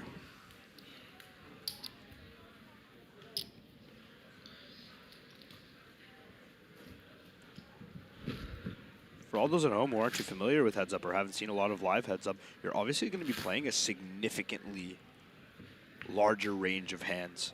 And you're going to be playing them significantly more aggressively as well. Well, these guys have been at the same table a lot over the last couple days. And, you know, we don't know what kind of history they may have out on live circuit play in the past. Yeah. Because both of them, again, very, very accomplished live players. They may have seen each other shorthanded or been in a situation where them or friends may have been in heads-up situations. So we don't know if they have any history near each other or any insight into how one or the other might choose to want to play heads-up. It's an interesting point as well, right, is to have friends who have played with some of these players before Look that at- you don't even know. Look at this. hand. Max coming in for a raise, a 3-bet from Carlos with the king, queen of diamonds. Max, the queen, jack of diamonds, not necessarily Queen, going jack to be, O, yeah. excuse me, queen, jack offsuit, not necessarily going anywhere. Yeah, We're going to see him take a flop in position here. He's And now- dominated right now, but typically his hand probably likes to peel facing a squeeze, especially from someone as aggressive as Carlos. And we already have $3 million in the pot right now. Ace, king, 6. Pair of kings for Carlos, a gut shot for Max.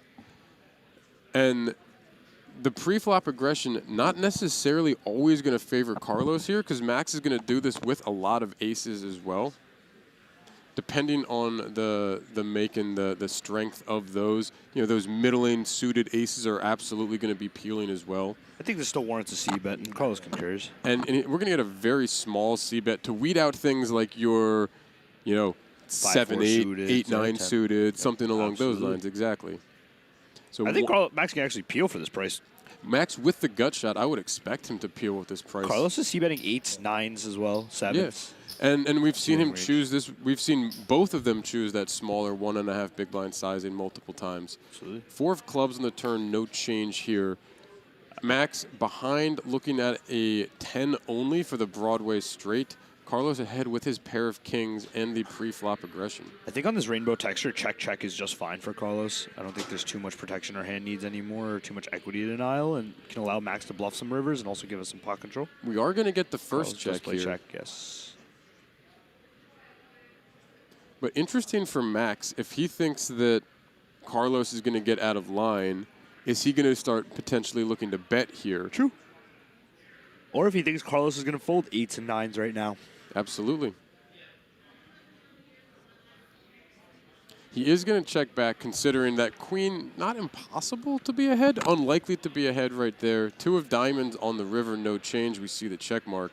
But also having that draw to the nuts, where if Carlos is checking an ace there, you know, wanting to potentially be able to hit that 10 and scoop a much bigger pot. Absolutely. I think Carlos is sure he has the best hand now as well after a check on the turn. We are going to see him look to grab some value. Looks about 1.2 million in chips here. Exactly a third of the pot. Yeah. Shout out to Thomas Gould. Thanks for the love, bud. It's an honor and a pleasure to be here.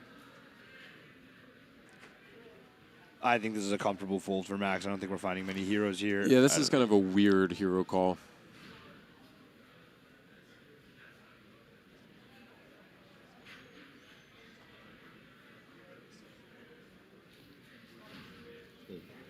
He does pass.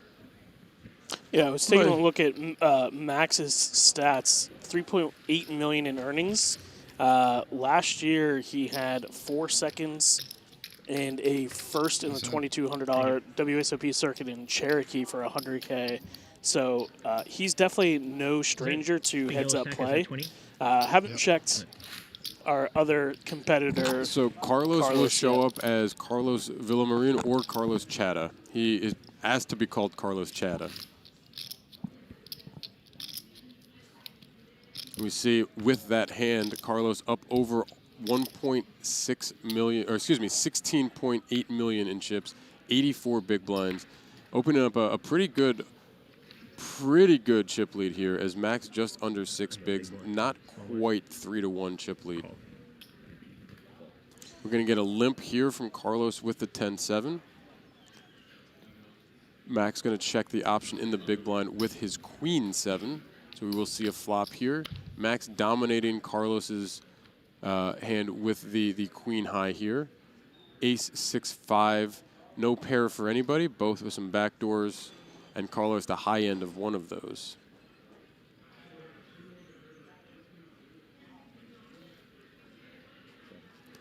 With this score, Maxwell will be gearing up to have, yet again, one of the biggest years of his career. Yeah.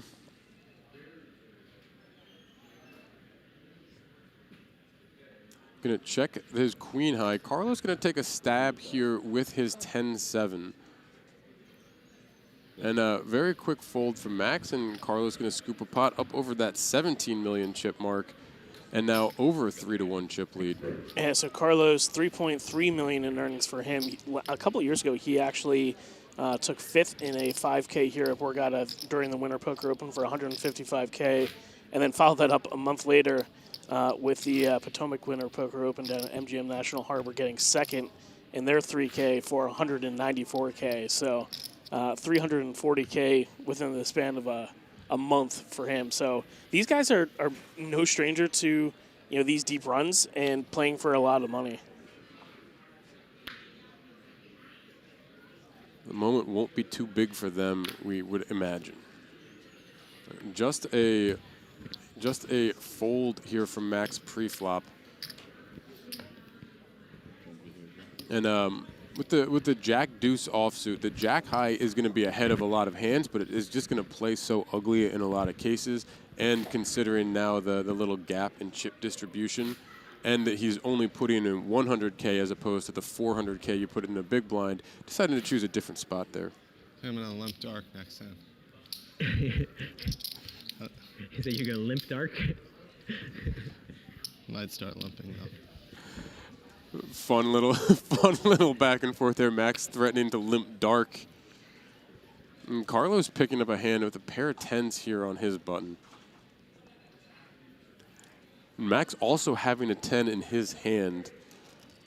Fortunately for Max, not a lot of strength with that. So Carlos going to come in for a raise. Max get out of the way. But the type of card distribution we've seen so far is going to potentially favor Carlos's aggressive style, just whittling and whittling down Max's chip stack here. Yeah, he was actually just talking about, joking with Carlos about limping. I mean, he actually could start to implement that, actually. He's getting down towards that 20 big blind range. He doesn't want to start opening, getting blown off his marginal hand. So a lot of people like to implement the button limp because you can incorporate some bigger hand limps on the button there and get Carlos to fall into a few traps pre-flop as well. So there it is. And there is that button limp. Carlos looking down at an 8-4 offsuit. I don't think that was a blind limp, though. I believe he did look at his hand there. It's a good hand. It's a good candidate for a limp as well. Absolutely. Connected, suited, and we are going to get an ISO here from Carlos. He's going to raise it. It looks like he's grabbing 650 to add on top. 675 going to be going as our raise here. Obviously perceiving in this case that Max is not trapping, or at least making that assumption, and choosing to take the bottom of his range and start converting it into a bluff. Max very quickly going to make the call. We will see a flop. As you see, 1.5 million chips already in the pot here. Max just over 4 million behind. And look at this. 5-4-3, 2 spades. Carlos with a pair of 4s. 2 pair for Max Young right here. This board significantly favors Max limp and then back calling as opposed to and at the same time, though, we've talked about this, and we see Carlos getting a piece of it. It absolutely also hits the bottom of range ISOs. Very true. Very true. I mean, the types of hands that we've seen do pull ISOs before have included a lot of 2s from Carlos. 6-2-0 would find a bluff squeeze here. Yeah, 6-2 even. Carlos going to check his 4. Max now with the 2 pair is going to fire here. That looks like 600K into the 1.55 million.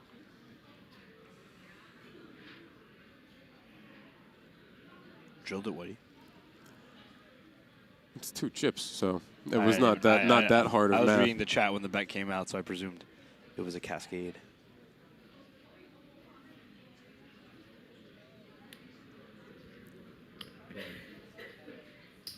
Carlos going to make the call with his pair. 7 of clubs on the turn. Interesting card here in that 6 now would complete a straight. 2 pairs still for Max, a pair for Carlos, but he would also win with any 6 or 8, as the 6 would give him the higher straight, even with the straight on board. Yeah, I wonder if that slows up Max at all here, if he's just going to continue betting. He is not slowing up at all as he's reaching for chips here. And it is weird. Like, it is weird to give Carlos a whole lot of 6s with that ISO. It certainly can be there, but the 6 would probably favor Max. I think the 2 side of things would be favoring potentially Carlos ISO.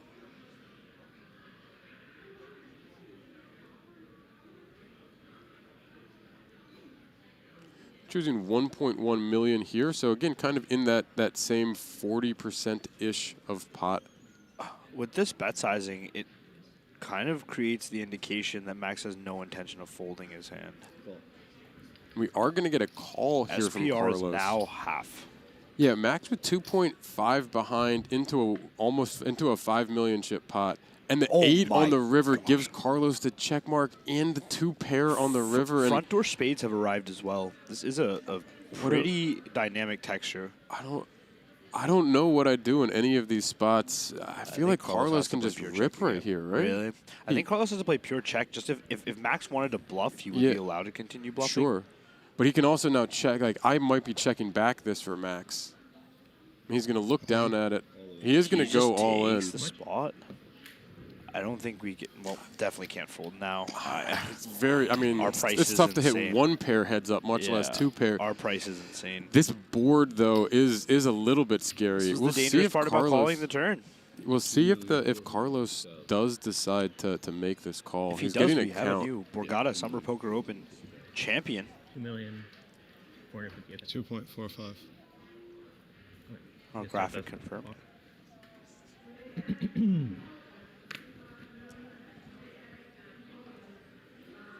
I think if the 8's, especially not a spade, were snippety snappity in there. Yeah, it does bring in quite a few possibilities. I mean, ace deuce certainly could be in the range. Any 6, any spade. But Carlos does end up improving to 2 pair, and 2 pair is going to be very good heads up a lot of the time. Yeah, when we peel the turn, I don't think when we improve this significantly, we can now fold, because we're only trying to improve to the only hand that changes whether we're up against a straight or not would be a 6.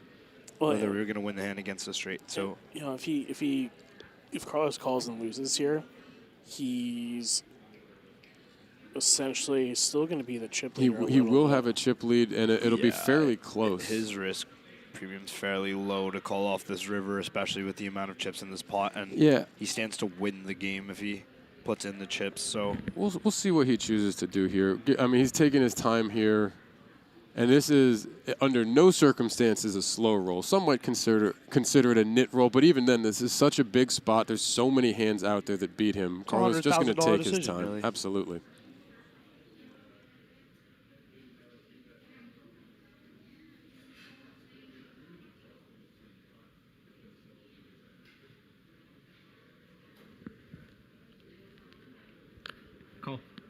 He does make the call, and that is going to do it. Carlos Chadha is going to be our 2026 Borgata Summer Poker Open main event champion, hitting his 2 pair on the river. Good game. Very, very unfortunate run out for Max Young. Fantastic job from both of these competitors. Thank you very much. So we see Got screwed on the river. Carlos, Max, our dealer Billy in the box, handshakes all around, and Max Young going to finish second for $167,985. Very well done. Congratulations to Max. But this moment is for Carlos Chadha, again, our 2026 Borgata Summer Poker Open main event champion for $242,385. You see a little bit of a breath of relief from there after that call in the win, and now the smiles and the pictures with the trophies, and now it's time for him to celebrate. Hold it up, feel proud, feel Put good. it above Carlos. the head. I want to see it above the head. Just go nuts. He started to raise it immediately, decided to fade the Lion King pose. Congratulations to Carlos. Yeah, just giving him a moment here to take his time and soak in the spotlight here. We see the payouts for the final table today with Carlos, Chadha, Villamarin at the top of our leaderboard here. $242,385 for first place here as we conclude our coverage of the 2026 Borgata Summer Poker Open main event. This will be our last stream for the Summer Poker Open. We should be back for that big series in September. Thank you everybody very much for tuning in. Congratulations to all of our final tablists tonight. And of course to Carlos Chadha, our champion today, with the two trophies, 242,000 first place and title here at the main event of the 2026 Borgata Summer Poker Open. I'm Matt McNeil, Nick Amakuchi, and Rishi Maeda signing off. Thank you, everybody. We'll see you soon. See you, everybody. Take care.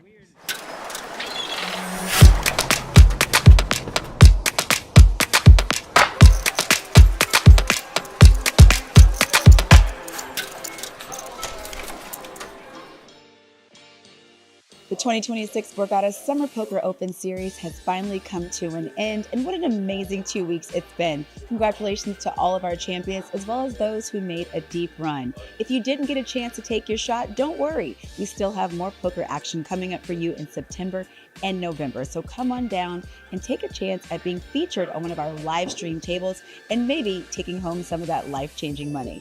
I'm Drea Renee, and it's been a pleasure bringing you all the action here. Thank you again to the team at BetMGM, and make sure you guys subscribe to our YouTube channel so you don't miss any of the action. I look forward to seeing you again. I'm Drea Renee, and I'll see you soon. Ernie, back with us. I have the GGS.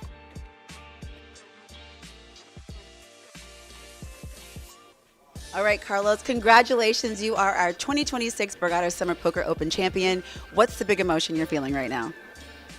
I'm a little surprised. It was so smooth sailing. Normally, I mean, I've won tons of tournaments. Like I play online. You know, I used to play 3,000 tournaments a year online. So I won hundreds or maybe even, probably hundreds of tournaments online. Live, I've won at least 10 or 12 tournaments. I don't think it's ever been this smooth. And even like when we got heads up and I had a 2-run chip advantage and I started winning the first couple pots, like he never even won a pot, and I started to feel like I was going to win, and I just kept on telling myself, bury that emotion, because like I've been through this, I've been doing this for 20 years, man. 20 years. Which is so hard to believe. Yeah, I started playing my sole source of income since 2005, and this was honestly just like, it was so smooth sailing, and I just couldn't believe it. And even on this hand here, it was hard. Every decision was hard, but like I seemed to make the right decision a lot, and I think I played super well. I worked super hard. So. And where does this title rank amongst your poker accomplishments? I mean, I've had bigger scores. I've had bigger scores against much tougher competition. I play lots of 25Ks. Like I'm more proud of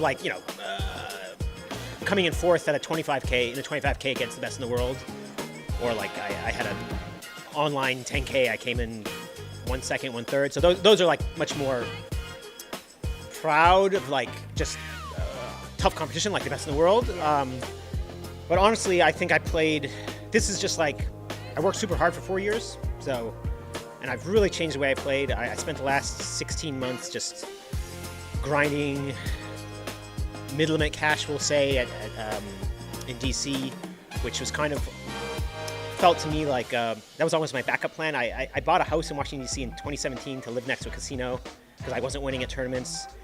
I only went there for a few months, and I started winning tournaments again. I never went back there for like 6 years. My wife was like, why aren't you going to the casino more often? She's the only wife that says that. So like, and finally, like I was having a bad run in tournaments after putting in 100% effort that I could with having a family and stuff over the last 4 years, and it didn't go well. So I was kind of like knocked back down to the minor leagues, basically playing cash again. But it was really good for me. It was like eating spinach. It's not glorious. Like my ideal game is where I'm break even or slightly winning 1% or losing 1% against the best in the world. That's what I love doing. Playing against players where I'm have a huge edge is not that much fun, but honestly, I wasn't very good at it. So I just learned, I played 1,600 hours in the last 16 months, and I got so much better at exploitable play, multi-way pots, playing against recreational players. That was like the weakest part of my game, so I got to use that a ton here. So yeah, I really, this whole time I was just using all that stuff I worked on for 16 months, and worked out. Well, congratulations to you, and do you want to give a shout out to your family? Yeah. Hi, Emerson. Hi, Stephanie. Hi, Poppy. Hi, Mommy. Hope everybody's watching. Hope you're enjoying it. My dad asked, how long I'm going to keep on playing poker? And I said, as long as I love it. So. Well, congratulations to you. And there you have it, our 2026 Borgata Summer Poker Open champion, Carlos Chadha. Congratulations to you. Thank you very much.